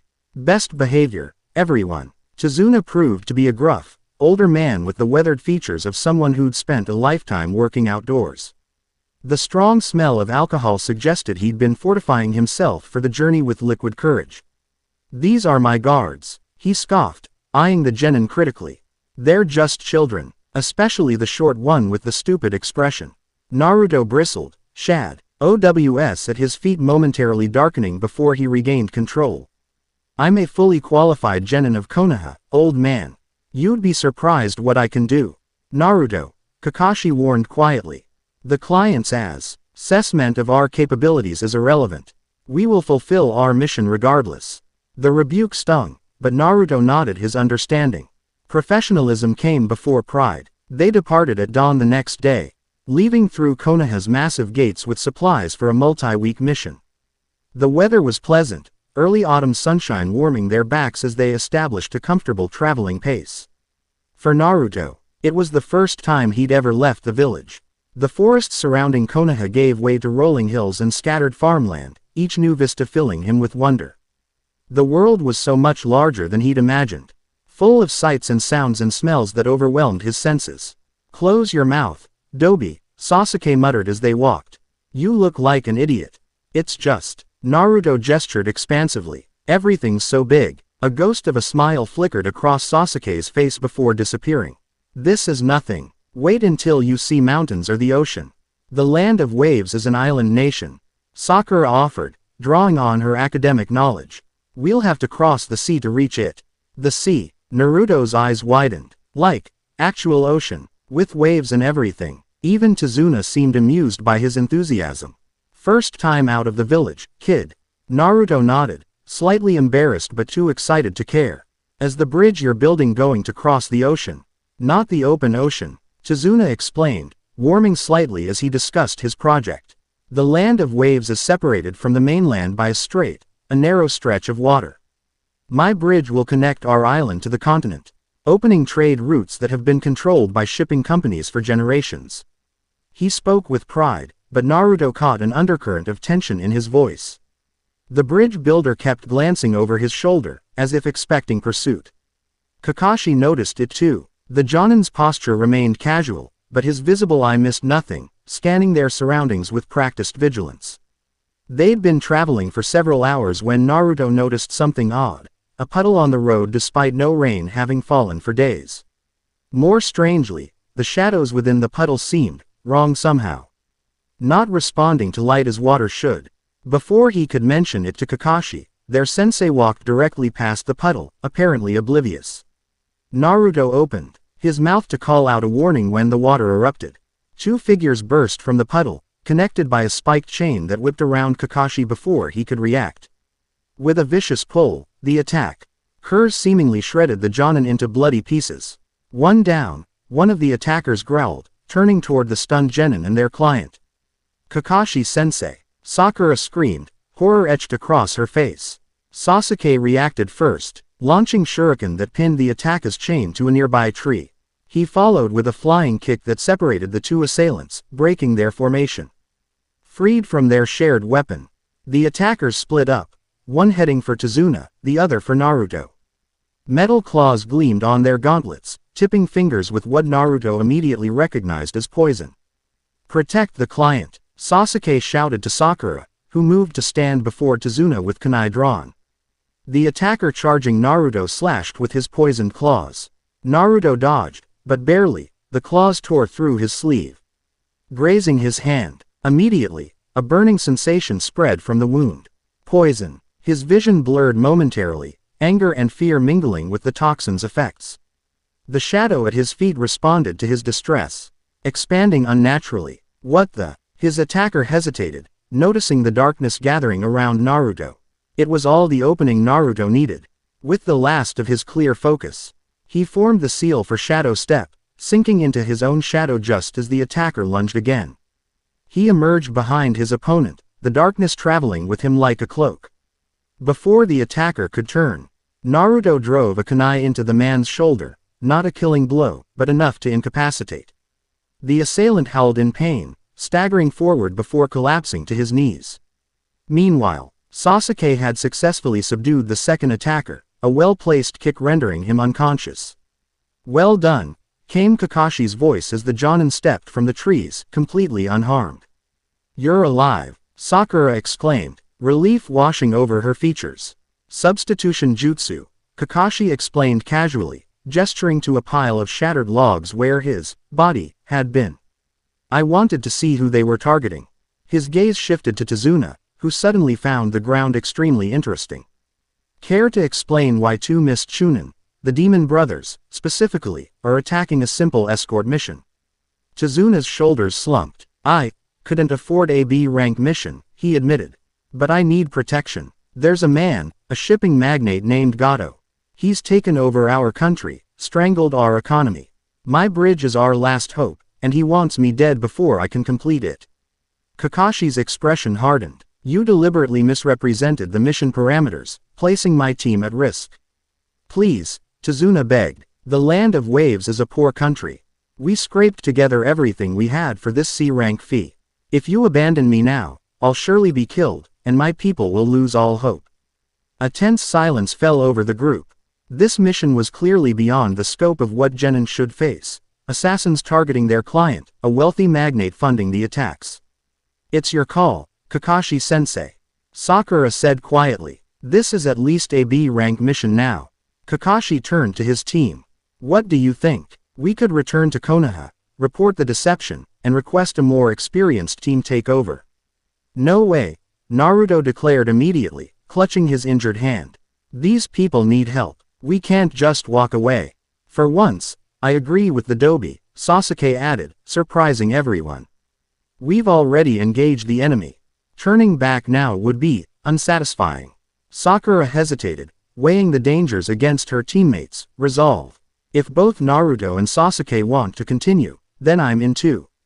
We're a team." Kakashi sighed, but there was a hint of pride in his visible eye. "Very well, but understand, this mission just became significantly more dangerous. From this point forward, we proceed with maximum caution." Relief washed over Tazuna's face. "Thank you. You won't regret this." "Let's hope not," Kakashi replied dryly, then turned his attention to Naruto. "Let me see that wound."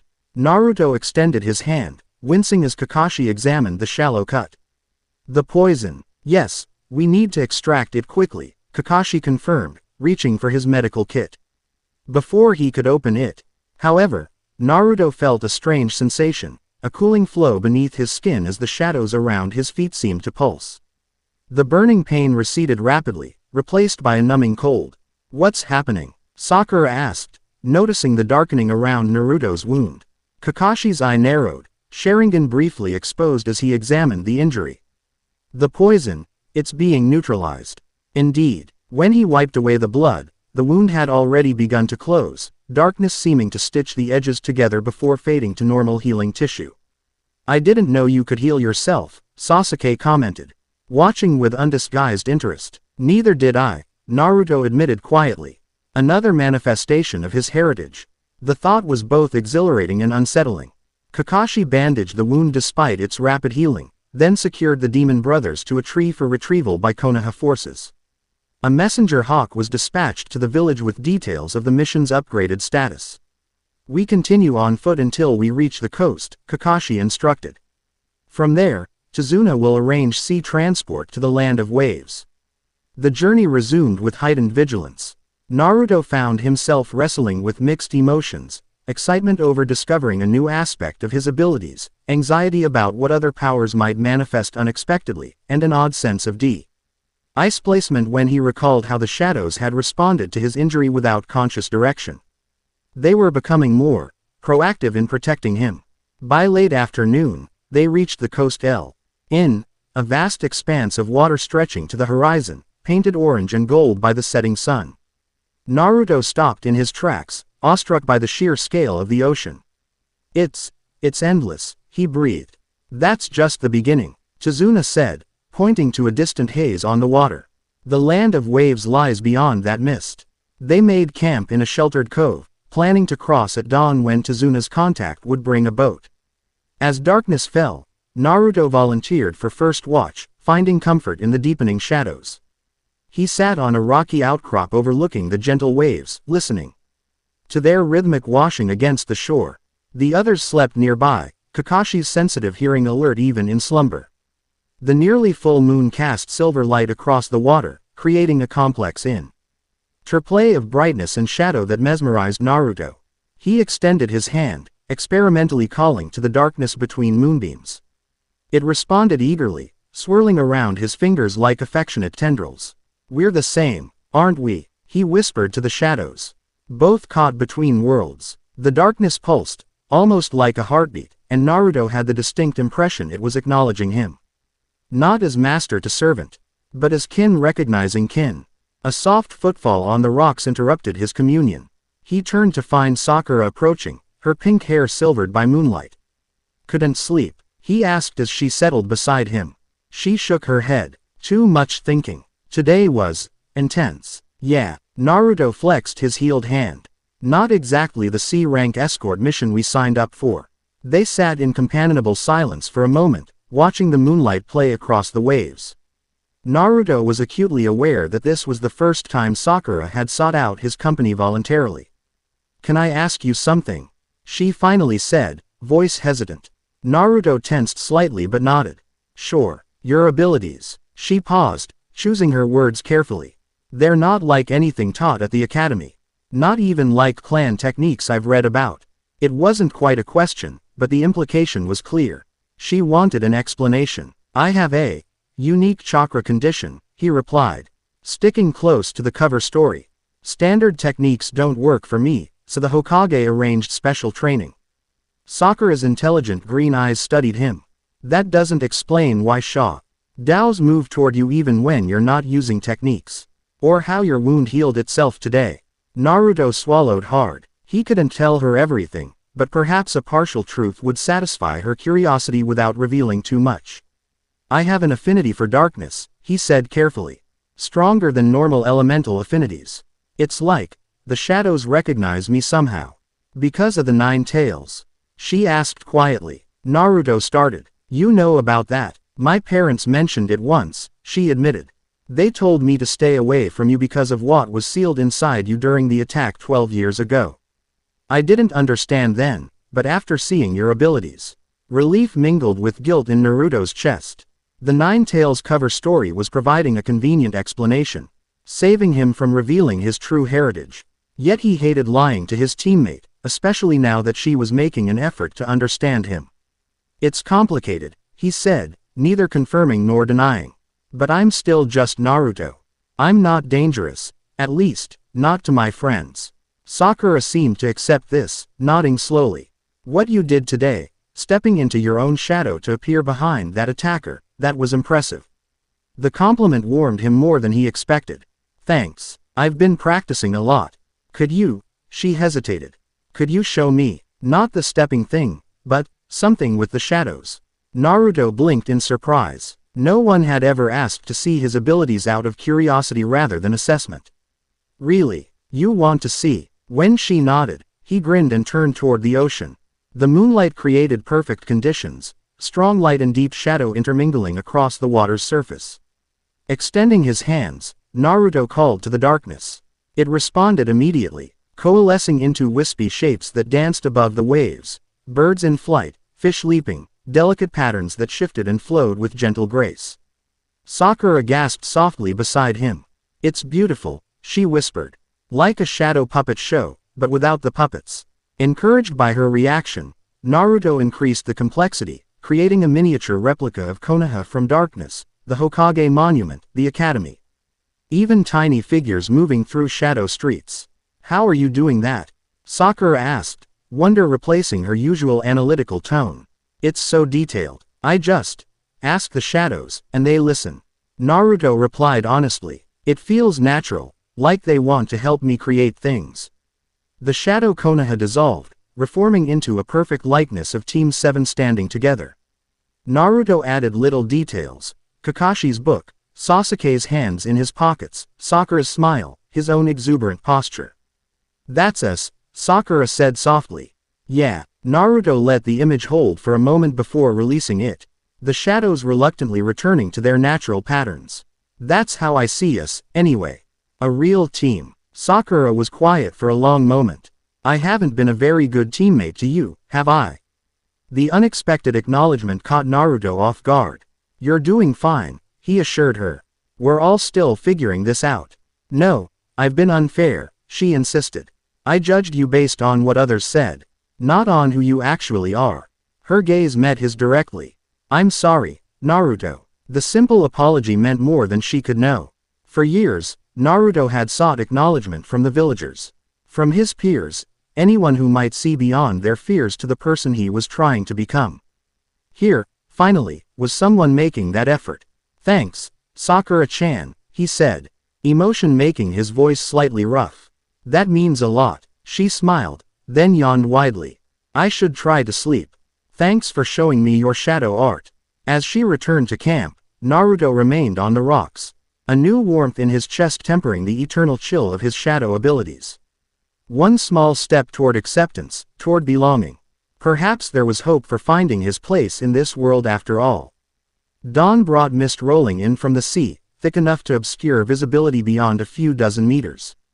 It wasn't natural, Kakashi noted grimly, too concentrated, too persistent even as the sun rose. Someone's using water nature chakra to maintain this fog, he warned as they prepared to depart. Be on maximum alert. A weathered fisherman named Kaji arrived with a small boat, as Tazuna had arranged. We'll need to approach quietly, the man explained in hushed tones. Gato has patrols on the water. No motors, no lights.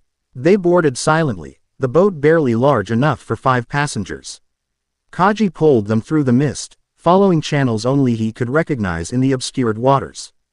As they moved deeper into the fog, Naruto felt an odd sensation. The mist seemed to part slightly around him. Darkness within it responding to his presence. It wasn't much, just enough to improve his visibility by a few feet compared to his teammates. You feel it too, Sasuke whispered beside him. Sharingan activated to compensate for the poor visibility. This mist has chakra in it. Naruto nodded. It's like it's watching us. Ahead, a massive shape gradually materialized Hero the fog. The half-completed bridge, stretching from the invisible island toward the mainland. Even unfinished, its scale was impressive, concrete pillars rising from the depths to support a roadway wide enough for multiple vehicles. That's your bridge, Sakura asked Tazuna, keeping her voice low. It's enormous. It has to be, the builder replied proudly. Once completed, it will transform our economy, allowing direct trade without Gato's shipping monopoly. It's also why you're being targeted, Kakashi observed. A bridge that size represents a direct threat to Gato's control. Tazuna nodded grimly. Many have already died for this bridge. I can't let their sacrifices be in vain. They skirted the massive structure, heading for a small inlet where they could land unobserved. The shoreline of the land of waves emerged gradually, dense forests growing nearly to the water's edge, punctuated by small, rocky beaches. As Kaji guided the boat toward one such beach, Naruto felt a sudden chill that had nothing to do with the morning air. The darkness within the mist was shifting, gathering purpose, focusing on. Down, Kakashi shouted, just as something massive whirled through the air above them. Everyone flattened in the boat as an enormous sword spun overhead, embedding itself in a tree trunk at the forest's edge. A figure appeared atop the blade's handle, a tall, muscular man, with bandages covering the lower half of his face and a slashed mist hitate. Zabuza Momochi, Kakashi identified, rising slowly. Demon of the hidden mist. Kakashi of the Sharingan, the man replied, voice deep and menacing. Your reputation precedes you. Hand over the bridge builder, and I might let you and the children live.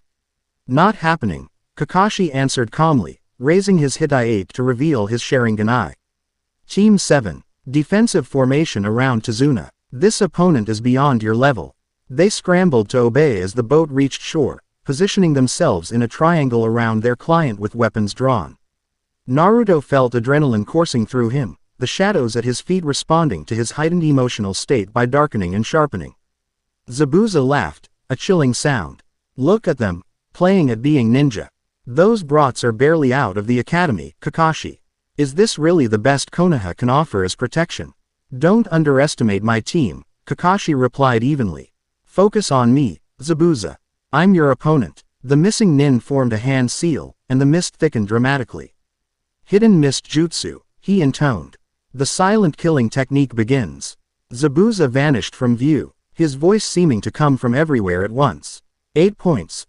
Larynx, spine, lungs, liver, jugular, subclavian artery, kidneys, heart. Which vital spot shall I strike first? An oppressive killing intent filled the mist, so potent that Naruto felt his breath catch. Beside him, Sasuke trembled slightly, kunai shaking in his grip. Even Sakura, determined as she was, had gone pale. Sasuke, Kakashi called, sensing his student's distress. Calm down. I will protect you all with my life. I won't allow my comrades to die. The reassurance helped, but the killing intent remained crushing.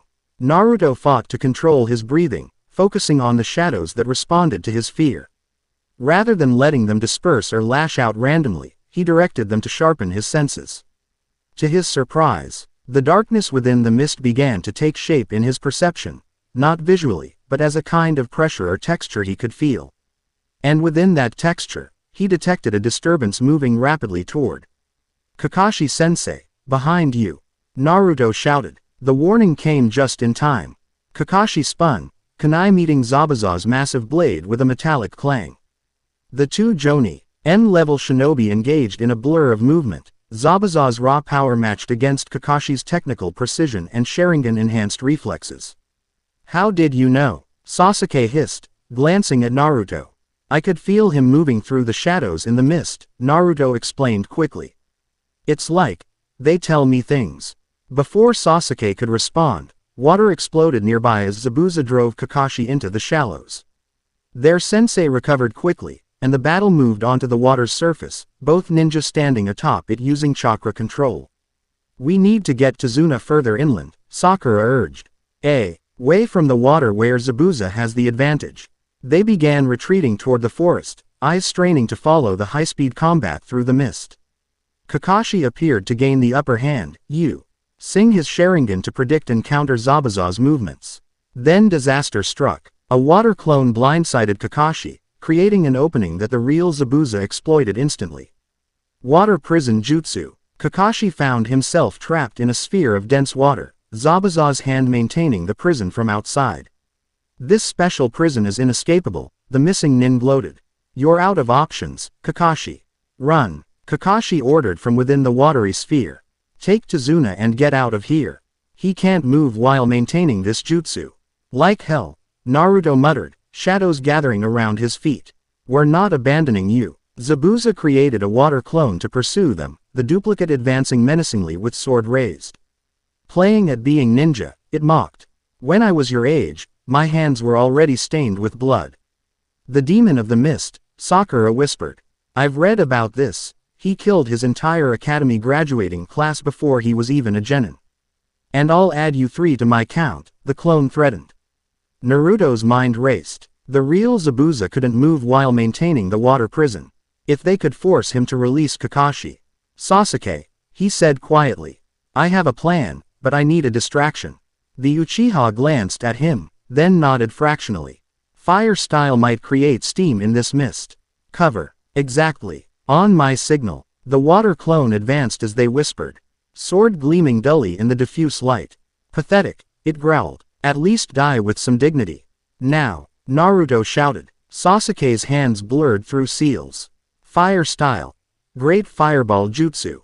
A massive sphere of flames erupted from his mouth, engulfing the water clone and creating a billowing cloud of steam as fire met water. In the momentary visual cover, Naruto executed his plan. Shadow step, he whispered. Sinking into darkness. Unlike previous uses of the technique, this time he focused on a distant shadow, one cast by Zabuza himself on the water's surface, barely visible through the mist. The transition felt longer, colder, the darkness pulling at him as he traveled much further than he'd ever attempted before. For a heartbeat, Naruto thought he'd made a mistake. The shadow realm enveloped him completely, not just transporting but momentarily embracing him. Stars gleamed in absolute blackness, a void that should have been terrifying but felt oddly welcoming. Naruto, a woman's voice, soft as night itself, caressed his consciousness. He couldn't respond, couldn't pause, the technique was already completing, depositing him behind Zabuza just as the steam from Sasuke's fireball began to clear. The missing nin sensed movement too late. Naruto emerged from Zabuza's shadow, kunai driving toward the arm maintaining the water prison. Simultaneously, Sasuke launched, a barrage of shuriken from the shore, forcing Zabuza to make a split-second decision. He chose to avoid Naruto's attack, releasing the water prison and leaping away. Kakashi fell free, immediately, recovering his stance on the water's surface. Clever brats, Zabuza snarled, focusing his rage on Naruto. That wasn't a standard teleportation technique. What was it? Naruto didn't answer. Shadow. Stepping back toward shore where his teammates waited. The brief journey was smoother this time, but he still felt that strange presence in the darkness, watching him with something like pride. You've made a serious mistake, Zabuza. Kakashi said, drawing the missing nin's attention back to himself. The same trick won't work on me twice. What followed was a display of the copy ninja's true skill. Using his Sharingan, Kakashi mirrored Zabuza's hand seals perfectly, completing them at exactly the same time. When the missing nin summoned a water dragon, Kakashi created an identical one to counter it. The psychological impact was devastating. Zabuza began to falter, his confidence shaken as Kakashi predicted and countered his every move, even finishing his sentences for him. Can you see the future? Zabuza finally asked, backing away in growing alarm. Yes, Kakashi replied coldly. And your future is death. Before he could deliver the final blow, however, Senbon needles whistled through the air, striking Zabuza's neck with surgical precision. The massive ninja collapsed instantly, apparently lifeless. A slender figure in a hunter nin mask appeared on a nearby branch. Thank you for your assistance, the newcomer said in a soft voice. I've been tracking Zabuza for weeks. A mist hunter nin, Kakashi identified, lowering his Hitai to cover his Sharingan once more. Yes, my duty is to eliminate rogue ninja from my village. The masked ninja jumped down, lifting Zabuza's body with surprising strength. I must dispose of this corpse immediately. It contains many secrets. Before anyone could respond, the hunter nin vanished in a swirl of mist, taking Zabuza's body with them. That was convenient, Sasuke commented, eyes narrowed in suspicion. Kakashi swayed suddenly, nearly collapsing. The Sharingan drains my chakra significantly. I need to rest. Naruto and Sasuke moved quickly to support their sensei between them. We need to get to Tazuna's house, Sakura said. Somewhere safe to recover. As they made their way inland, following Tazuna's led through the forested island, Naruto found himself troubled by several things. The strange voice he'd heard during his extended shadow step. The hunter nin's conveniently timed appearance, and a persistent feeling that the shadows around him had become more aware somehow. Something was changing within him, accelerating. The question was whether he could control it, or if it would control him. Chizuna's house proved to be a modest two-story structure built on stilts over water, connected to the island by a wooden walkway. His daughter, Tsunami, welcomed them with concern, quickly preparing a room where Kakashi could rest. "He's suffering from extreme chakra exhaustion," Sakura explained after they'd made the Jonin comfortable. "He needs at least a day of complete rest. Which leaves us vulnerable if Gato sends more assassins," Sasuke noted grimly. Naruto frowned, recalling the Hunter Nin's swift departure with Zabuza's body. "Something doesn't feel right about that Hunter Nin. Don't they usually dispose of bodies on the spot?" "Yes," Sakura confirmed, brow furrowed.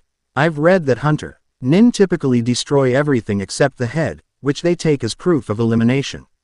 A groan from Kakashi drew their attention.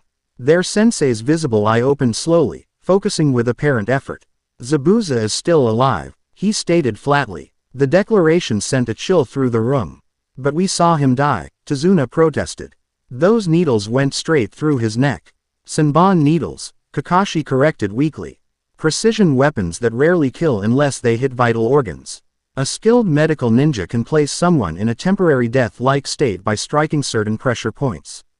"So the Hunter Nin was working with Zabuza," Sasuke concluded. "A accomplice, not an executioner." Kakashi nodded. "Most likely. Which means we can expect another confrontation once Zabuza recovers, probably in about a week.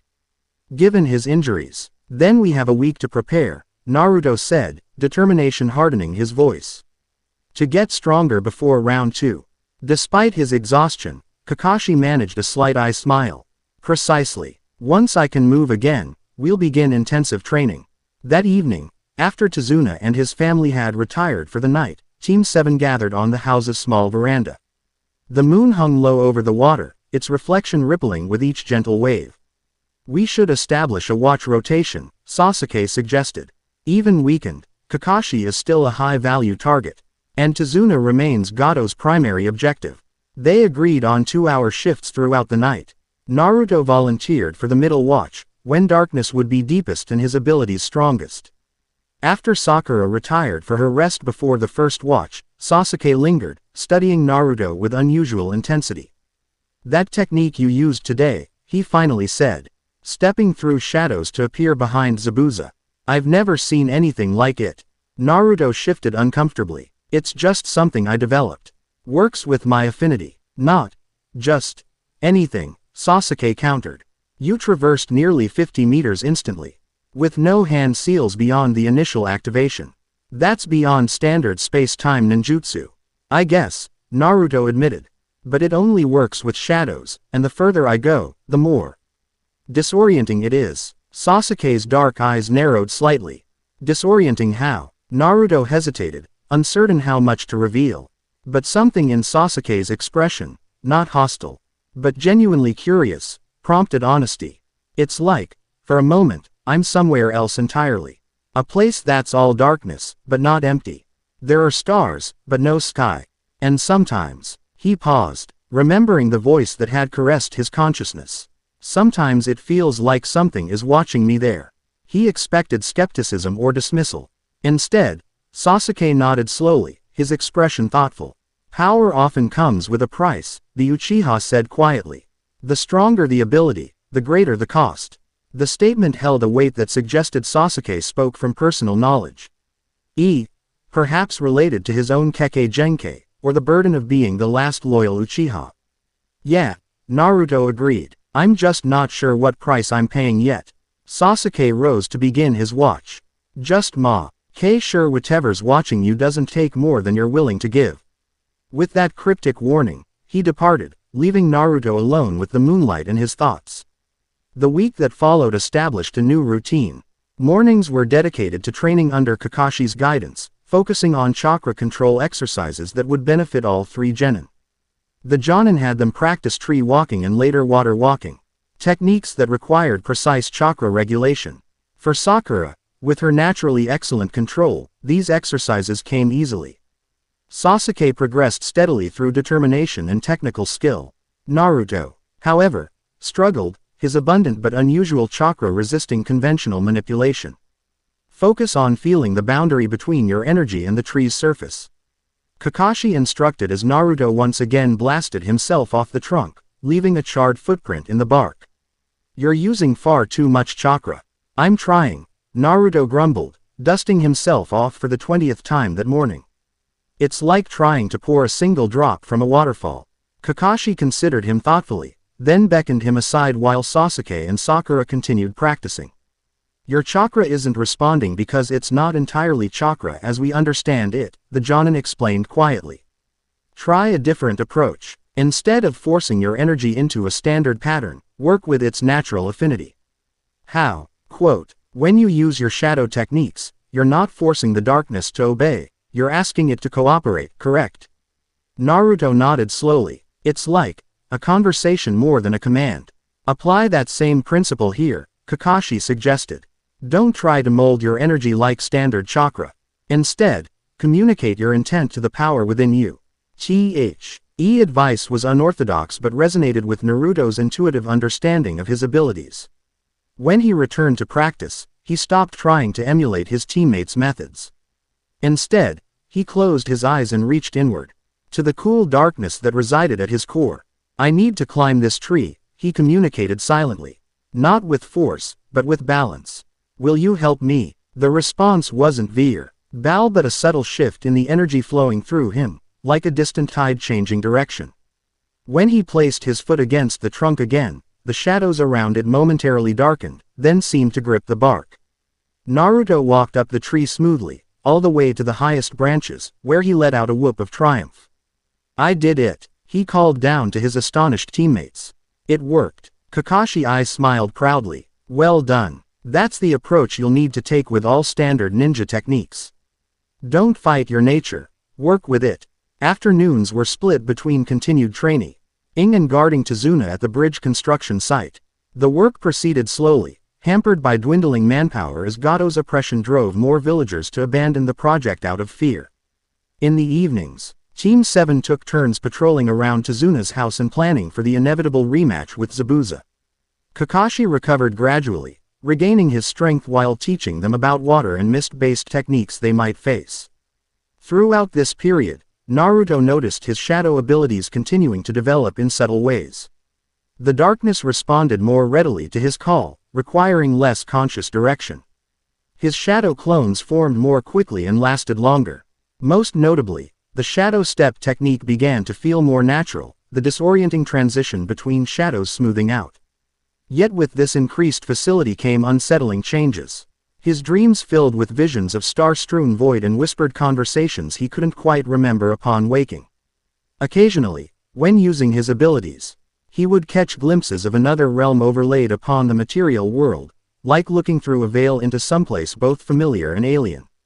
Most concerning were the moments when shadows would move without his conscious command, reaching toward threats before he perceived them, gathering protectively around him during moments of intense emotion, or forming subtle patterns. Hat seemed almost like writing in a language he almost understood. He kept these developments to himself, not wanting to worry his teammates or draw unwanted attention to his increasingly unusual nature. But on the 6th night, as he stood watch outside Tazuna's house, the boundary between worlds thinned enough that he could no longer ignore what was happening. The moon had set, leaving only starlight to illuminate the surrounding water. Naruto paced the walkway connecting the house to shore, senses alert for any sign of threat.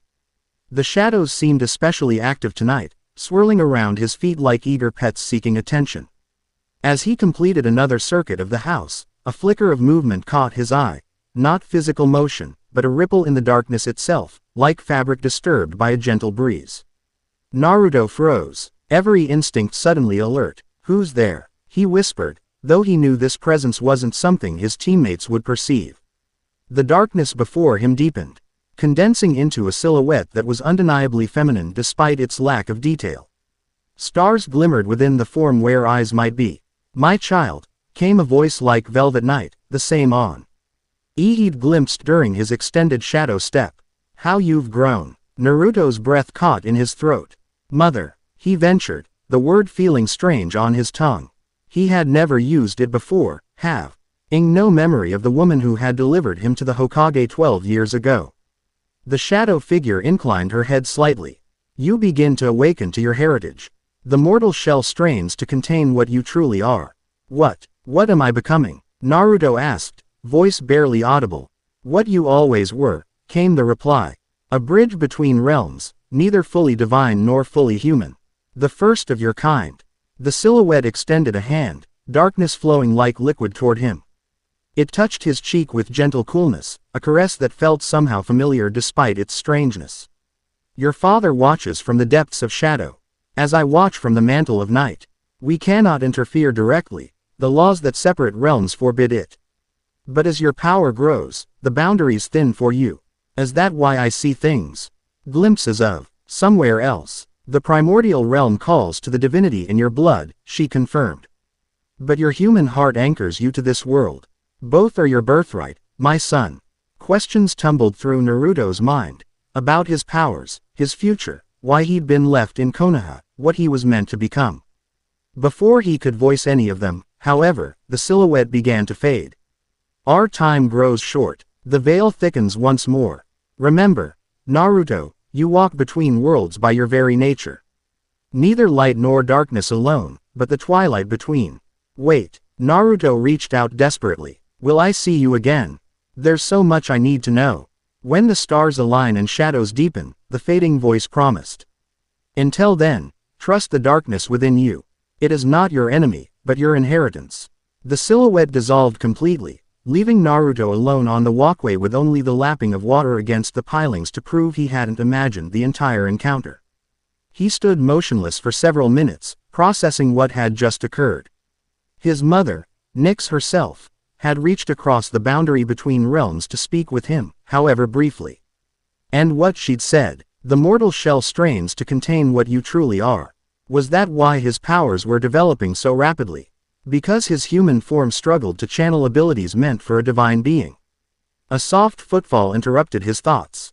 He turned to find Kakashi standing in the doorway of the house, single eye regarding him with concern. Everything all right, Naruto? The Jonin asked quietly. You've been standing in the same spot for nearly 15 minutes. Had it been that long? I'm fine, Naruto assured him, then hesitated. Actually, no, I'm not. Something just happened. Kakashi stepped fully onto the walkway, closing the door behind him. Tell me, Naruto described the encounter, the shadow figure, the conversation, the sense of connection to something vast and ancient. As he spoke, Kakashi's expression grew increasingly grave. I see, the Jonin said when Naruto finished. The Hokage warned this might happen as you matured. Your divine heritage asserting itself more strongly. So it was real, not just my imagination. Kakashi sighed heavily. As real as anything involving primordial deities can be. The boundaries between realms are generally fixed, but they can thin under certain conditions. Your unique nature creates a natural weak point. A bridge, as she called you. What does it mean, that my mortal shell strains to contain what I am? Naruto asked, voicing his primary concern. I don't know precisely, Kakashi admitted. But I suspect it relates to the accelerated development of your abilities. Powers that might normally take years to manifest are emerging in weeks or even days. He placed a hand on Naruto's shoulder. This is why control is so crucial for you. Not just technical mastery, but emotional balance. Strong feelings seem to amplify your abilities beyond your conscious direction. Like when I got angry at Mizuki, Naruto remembered. Or worried about you during the fight with Zabuza. Kakashi nodded. Exactly. Most shinobi need to channel emotion deliberately to enhance their techniques. For you, it happens automatically, potentially dangerously so. The weight of responsibility settled heavily on Naruto's shoulders. What would happen if he lost control completely? Would the darkness respond to his distress by lashing out at friends and enemies alike? I don't want to hurt anyone, he said quietly. Not accidentally. Not because I can't control what's inside me. Then we'll work on that control, Kakashi promised. Starting tomorrow, I'll add meditation techniques to your training regimen, methods to center yourself even in crisis. He squeezed Naruto's shoulder reassuringly. Remember, Naruto, whatever your heritage, whatever power flows through you, you're still you. Still the determined, compassionate kid who'd risk himself to save his teammates. That humanity is your strength, not a limitation. The words eased some of Naruto's anxiety. Thanks, Kakashi-sensei. Get some rest, the Jonin advised. I'll take over the watch. And Naruto, we should keep this conversation between us for now. Your teammates have enough to worry about with Zabuza's impending return. Naruto nodded agreement, though he wondered if complete honesty with his team might eventually be necessary. How long could he hide his true nature when his powers were developing so rapidly? As he headed inside, he cast one last glance at the star-filled sky. Feeling a new connection to the darkness between those distant lights. Somewhere in that cosmic expanse, forces beyond human comprehension had created him, a bridge between worlds. He question remaining was which world would ultimately claim him. On the seventh day, as Kakashi had predicted, Zabuza made his move. The morning dawned misty and still, an unnatural fog rolling across the island toward the half-completed bridge. Team 7 had accompanied Tazuna to the construction site as usual, maintaining vigilance while workers positioned steel reinforcements and poured concrete. Naruto felt the change first, a subtle shift in the mist, darkness within it coalescing with purpose. They're here, he warned, shadows already gathering around his feet in anticipation. Kakashi nodded, revealing his Sharingan. Protect Tazuna. Stay together. The workers fled as the mist thickened dramatically, visibility reducing to mere meters. Through the swirling whiteness, a familiar voice echoed. Miss me, Kakashi. I've been looking forward to our rematch. Zabuza materialized from the fog, massive sword resting casually on one shoulder. Beside him stood the fake hunter Nin, masked FACE betraying nothing of their thoughts or intentions. Zabuza, Kakashi acknowledged calmly. And your accomplice, I assume you've recovered from our last encounter. Fully, the missing Nin confirmed. With a predatory grin visible even through his bandaged face. Haku here has excellent medical skills, just one of his many talents. So the hunter Nin had a name. Naruto studied the slender figure closely, noting the graceful posture and delicate build that had initially made them seem younger than they likely were. This time will end differently, Zabuza promised. Haku, take care of the children. Kakashi is mine. Yes, Zabuza-sama, the masked ninja replied softly, stepping forward. Immediately, Team 7 formed a protective triangle around Tazuna, weapons ready. Sasuke moved to the front position, Sharingan activating with a single tomo in each eye, apparently awakened during their intensive training. I don't want to kill you, Haku stated matter-of-factly. But I will if you interfere with Zabuza-sama's mission. Bold words for someone who attacks bridge builders, Sasuke retorted, kunai held ready. Behind them, Kakashi and Zabuza had already engaged in high-speed combat, the CL. Ang of metal against metal echoing through the mist. Unlike their first encounter, Kakashi seemed better prepared, conserving his chakra while countering Zabuza's water techniques effectively. Naruto, Sakura, Sasuke murmured without taking his eyes off Haku.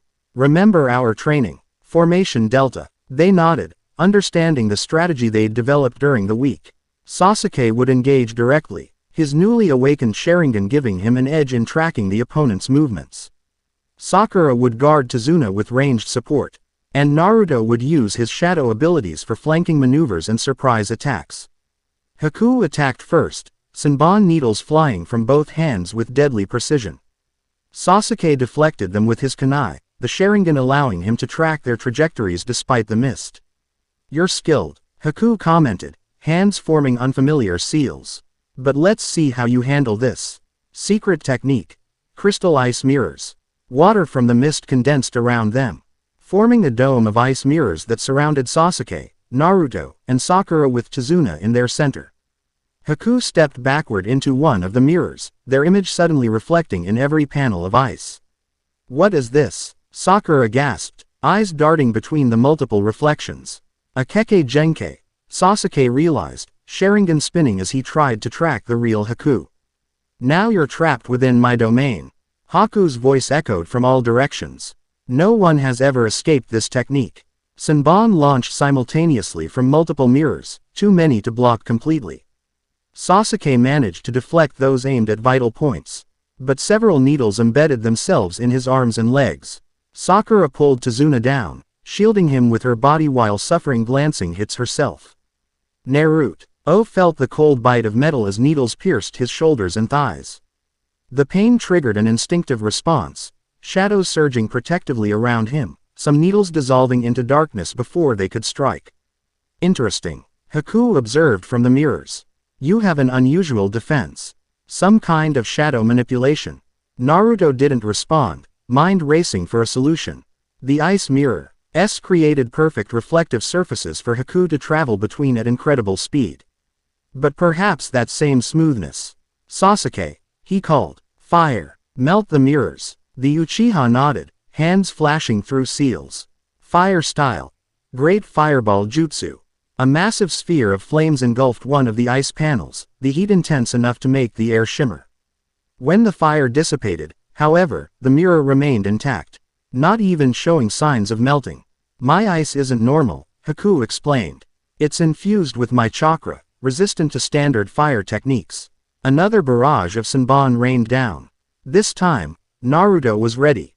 Instead of trying to block them all, he focused on the shadows between the mirrors, the spaces where light didn't reach. Shadow Veil, he called. Darkness rising Ika protective dome over his teammates and Tazuna. The needles struck the shadow barrier, slowing significantly before penetrating. What would have been potentially lethal strikes became superficial wounds, painful but not debilitating. Clever, Haku acknowledged. But how long can you maintain such protection? My chakra reserves are substantial. It was a valid question. Already, Naruto felt the strain of holding such a large construct against continuous assault. Standard shadow techniques weren't designed for prolonged defensive applications. We need to break this deadlock, Sasuke muttered. Blood trickling from numerous small wounds. Find the real Haku. Even your Sharingan can't track me between mirrors, Haku said, as if reading their thoughts. My speed exceeds human perception. Naruto's mind raced. If speed and vision were the limiting factors, perhaps another approach. Sakura, he whispered, I need you to create a distraction. Something big enough to draw attention from all directions. She nodded, understanding immediately. From her weapons pouch, she withdrew several explosion tags attached to kunai. Ready when you are, she confirmed. Sasuke, when Sakura moves, target the lowest mirror on the east side. Not to destroy it, just to occupy Haku's attention. The Uchiha gave a terse nod, gathering his remaining strength. Now, Naruto shouted. Sakura threw her tagged kunai in multiple directions. The explosions creating smoke and debris that momentarily obscured visibility within the dome. Simultaneously, Sasuke launched a precise fire jutsu at the designated mirror.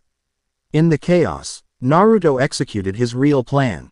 Instead of attacking the mirrors or trying to escape the dome, he shadow-stepped directly into the space between the ice panels, the darkness connecting them where Haku traveled. The transition was different this time. Rather than passing through ordinary shadow, Naruto entered a space that felt crystalline and cold, shot through with unfamiliar chakra. He sensed Haku's presence moving through this same in-between space, a blur of speed and purpose. For a fraction of a second, they occupied the same transitional realm, Haku racing between mirrors. Naruto navigating the shadows that linked them. Their awareness collided in mutual shock. What? Haku's voice echoed in the void. How are you here? Naruto couldn't answer. The space between wasn't meant for conversation. Instead, he reached out with instinctive understanding, grasping the threads of darkness that Haku used unwittingly to travel so rapidly. And he pulled. Reality snapped back into focus as both Naruto and Haku materialized in the physical world, not within a mirror, but in the center of the dome. The masked ninja stumbled, clearly disoriented by the unexpected extraction from their technique. Sasuke reacted instantly, launching a flying kick that connected solidly with Haku's chest, sending them sprawling across the bridge surface. The impact cracked the hunter nin's mask, fragments falling away to reveal a surprisingly gentle face. How? Haku gasped, rising unsteadily to their feet. No one has ever interfered with my mirror transportation before. Naruto stood firm, shadows swirling protectively around him. You use darkness to travel between reflections.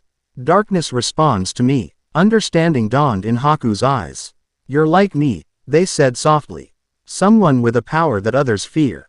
The observation struck uncomfortably close to home. Before Naruto could respond, however, a piercing scream cut through the mist from further down the bridge. "Kakashi-sensei!" Sakura cried in alarm. The ice mirrors shattered as Haku's concentration broke, both combatants turning toward the sound. Through the thinning mist, they could see Kakashi caught in a desperate situation, impaled by several water spears while Zabuza prepared a killing blow with his massive sword. "No!" Naruto shouted, darkness exploding around him in response to his fear. What happened next occurred too quickly for conscious thought. The shadows beneath Naruto stretched impossibly, crossing the distance to Kakashi in an instant. They rose like a living wave, solidifying into a barrier that intercepted Zabuza's blade mere centimeters from the wounded Jonin's neck. Zabuza's eyes widened in shock as his sword embedded itself in solid darkness rather than human flesh. What the hell? The shadows didn't stop there. They wrapped around the missing nin's arms, pulling him away from Kakashi with inexorable force. Simultaneously, the water spears trapping the copy ninja dissolved into harmless liquid, absorbed by the encroaching darkness.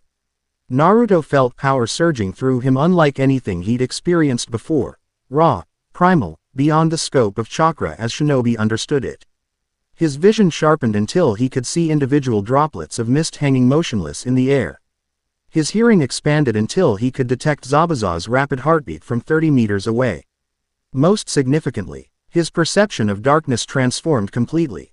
Every shadow, every patch of dimness across the entire bridge became an extension of his awareness, a network of sensors reporting directly to his consciousness. Through this expanded perception, he detected movement at the far end of the bridge. Numerous figures approaching, led by a short man in an expensive suit.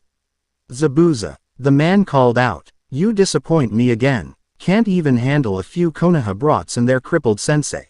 The mist thinned further, revealing a small army of mercenaries armed with swords, spears, and crossbows. At their center stood Gato, smirking confidently. "New plan," the shipping magnate announced. "You're too expensive, Zabuza. These men work for half your rate. Kill them all, boys, except the bridge builder. He's mine to finish personally." Zabuza, still restrained by Naruto's shadows, laughed bitterly. "Hear that, Kakashi? Our employers just fired us. This fight is pointless now." "Gato," Haku whispered, anger flashing across their previously calm features. "You never intended to honor our arrangement." "Business, kid," Gato shrugged. "Nothing personal. Well, except for this." He kicked a severed head that had been concealed behind his men. A young woman with long black hair, her face frozen in an expression of terror. "Found her snooping around my compound," Gato explained casually. "Said she was looking for medicinal herbs. Made her talk before we killed her. Turns out she was gathering supplies for you, Zabuza. Loyal to the end." "Kimiko," Haku breathed, horror and grief overtaking their features. "She was just a civilian. A herbalist who helped us." Something fundamental shifted in the atmosphere of the bridge. Zabuza's killing intent, previously directed at Kakashi, now focused entirely on Gato with such intensity that even the mercenaries took an instinctive step back. "Release me, boy," the missing nin said quietly to Naruto. "We have a common enemy now." Naruto glanced at Kakashi, who managed a weak nod despite his injuries.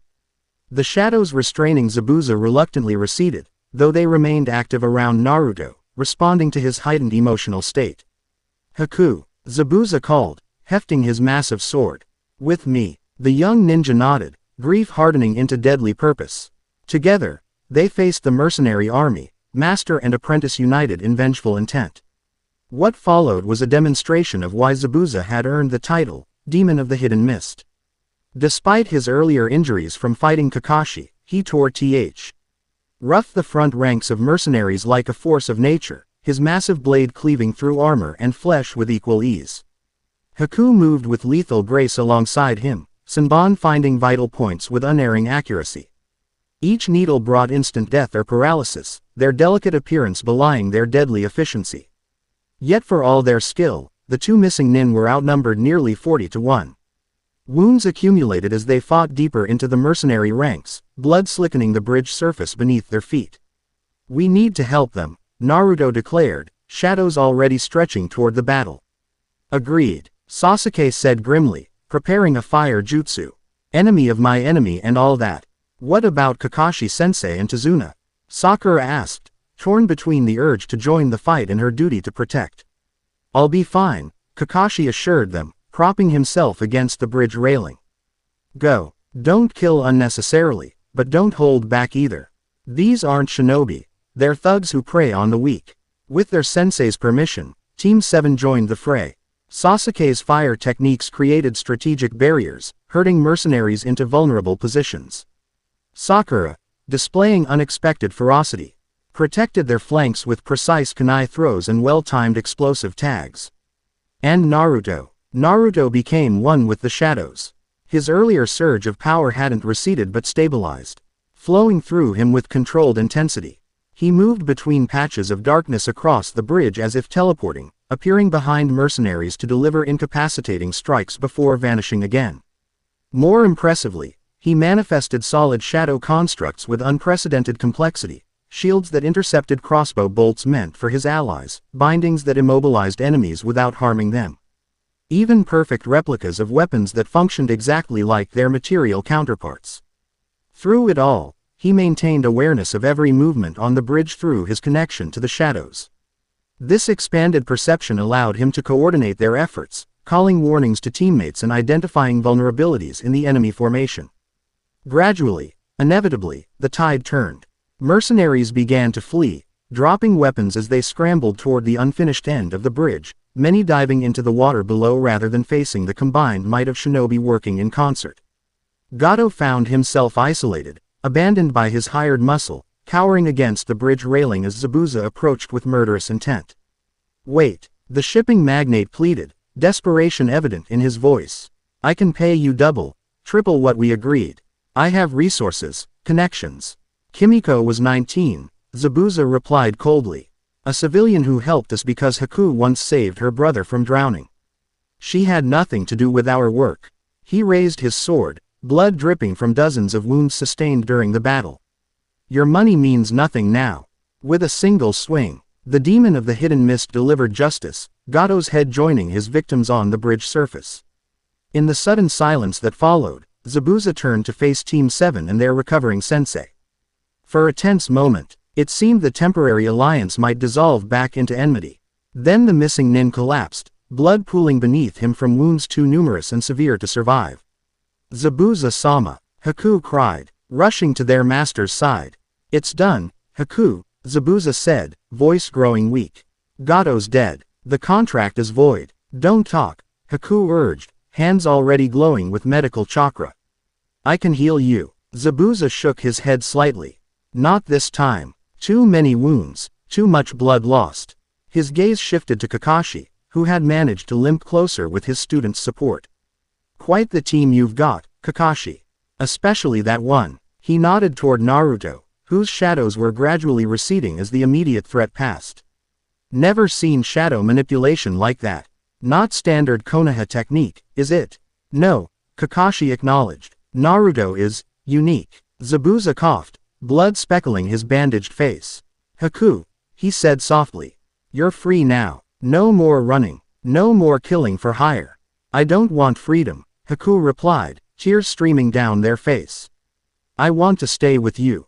Not an option anymore, Zabuza managed a weak chuckle. But listen, that boy, the shadow user. He's like you, special, different. His power responds to emotion just like your ice. Maybe he can understand what it means to have ability others fear. Naruto stepped forward, drawn by the dying ninja's words. The shadows around him had calmed, but remained more active than normal, responsive to the somber atmosphere. Your darkness, Zabuza addressed him directly. It's not like anything I've encountered in decades as a shinobi. What are you, kid? The question hung in the air, weighted with more significance than a simple inquiry about technique or bloodline. What was he? Not fully human, not fully divine. A bridge between worlds, his mother had called him. I'm Naruto Uzumaki, he answered simply. Genin of Konoha. That's enough for now. Zabuza's eyes crinkled slightly, the closest approximation to a smile his condition allowed. Good answer. Identity before power. Remember that, Haku. With those final words of wisdom, the demon of the hidden mist exhaled one last time. Eyes fixed on the sky above, Haku's grief manifested physically, temperature plummeting around them as frost formed on the bridge surface. For a moment, it seemed he young ninja might lash out in anguish, ice mirrors beginning to form at the edges of their perception. Then, unexpectedly, Naruto's shadows extended, not threateningly, but gently, creating a dark blanket that settled over Zabuza's body with something like reverence. He was a missing nin, a killer for hire, Naruto said quietly. But he cared for you, protected you. He deserves respect in death, whatever his life contained. The simple acknowledgement seemed to reach Haku through their grief.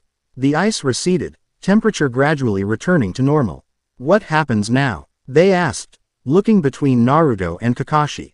The Jonin sighed heavily, fatigue evident in his posture. Officially, you're an unaffiliated shinobi with a powerful Kekkei Genkei. Without Zabuza's protection, Hunter Nin from Kiri will eventually track you down. I can't return to Kurigakure, Haku said. Not with the bloodline purges still active. There may be another option, Kakashi suggested carefully. Konoha has historically been more accepting of unique abilities. With proper vouching, you might find sanctuary there. Hope flickered briefly in Haku's eyes before doubt overshadowed it. Why would Konoha accept someone who just tried to kill their shinobi? Because we understand what it means to be different, Naruto interjected, thinking of his own situation.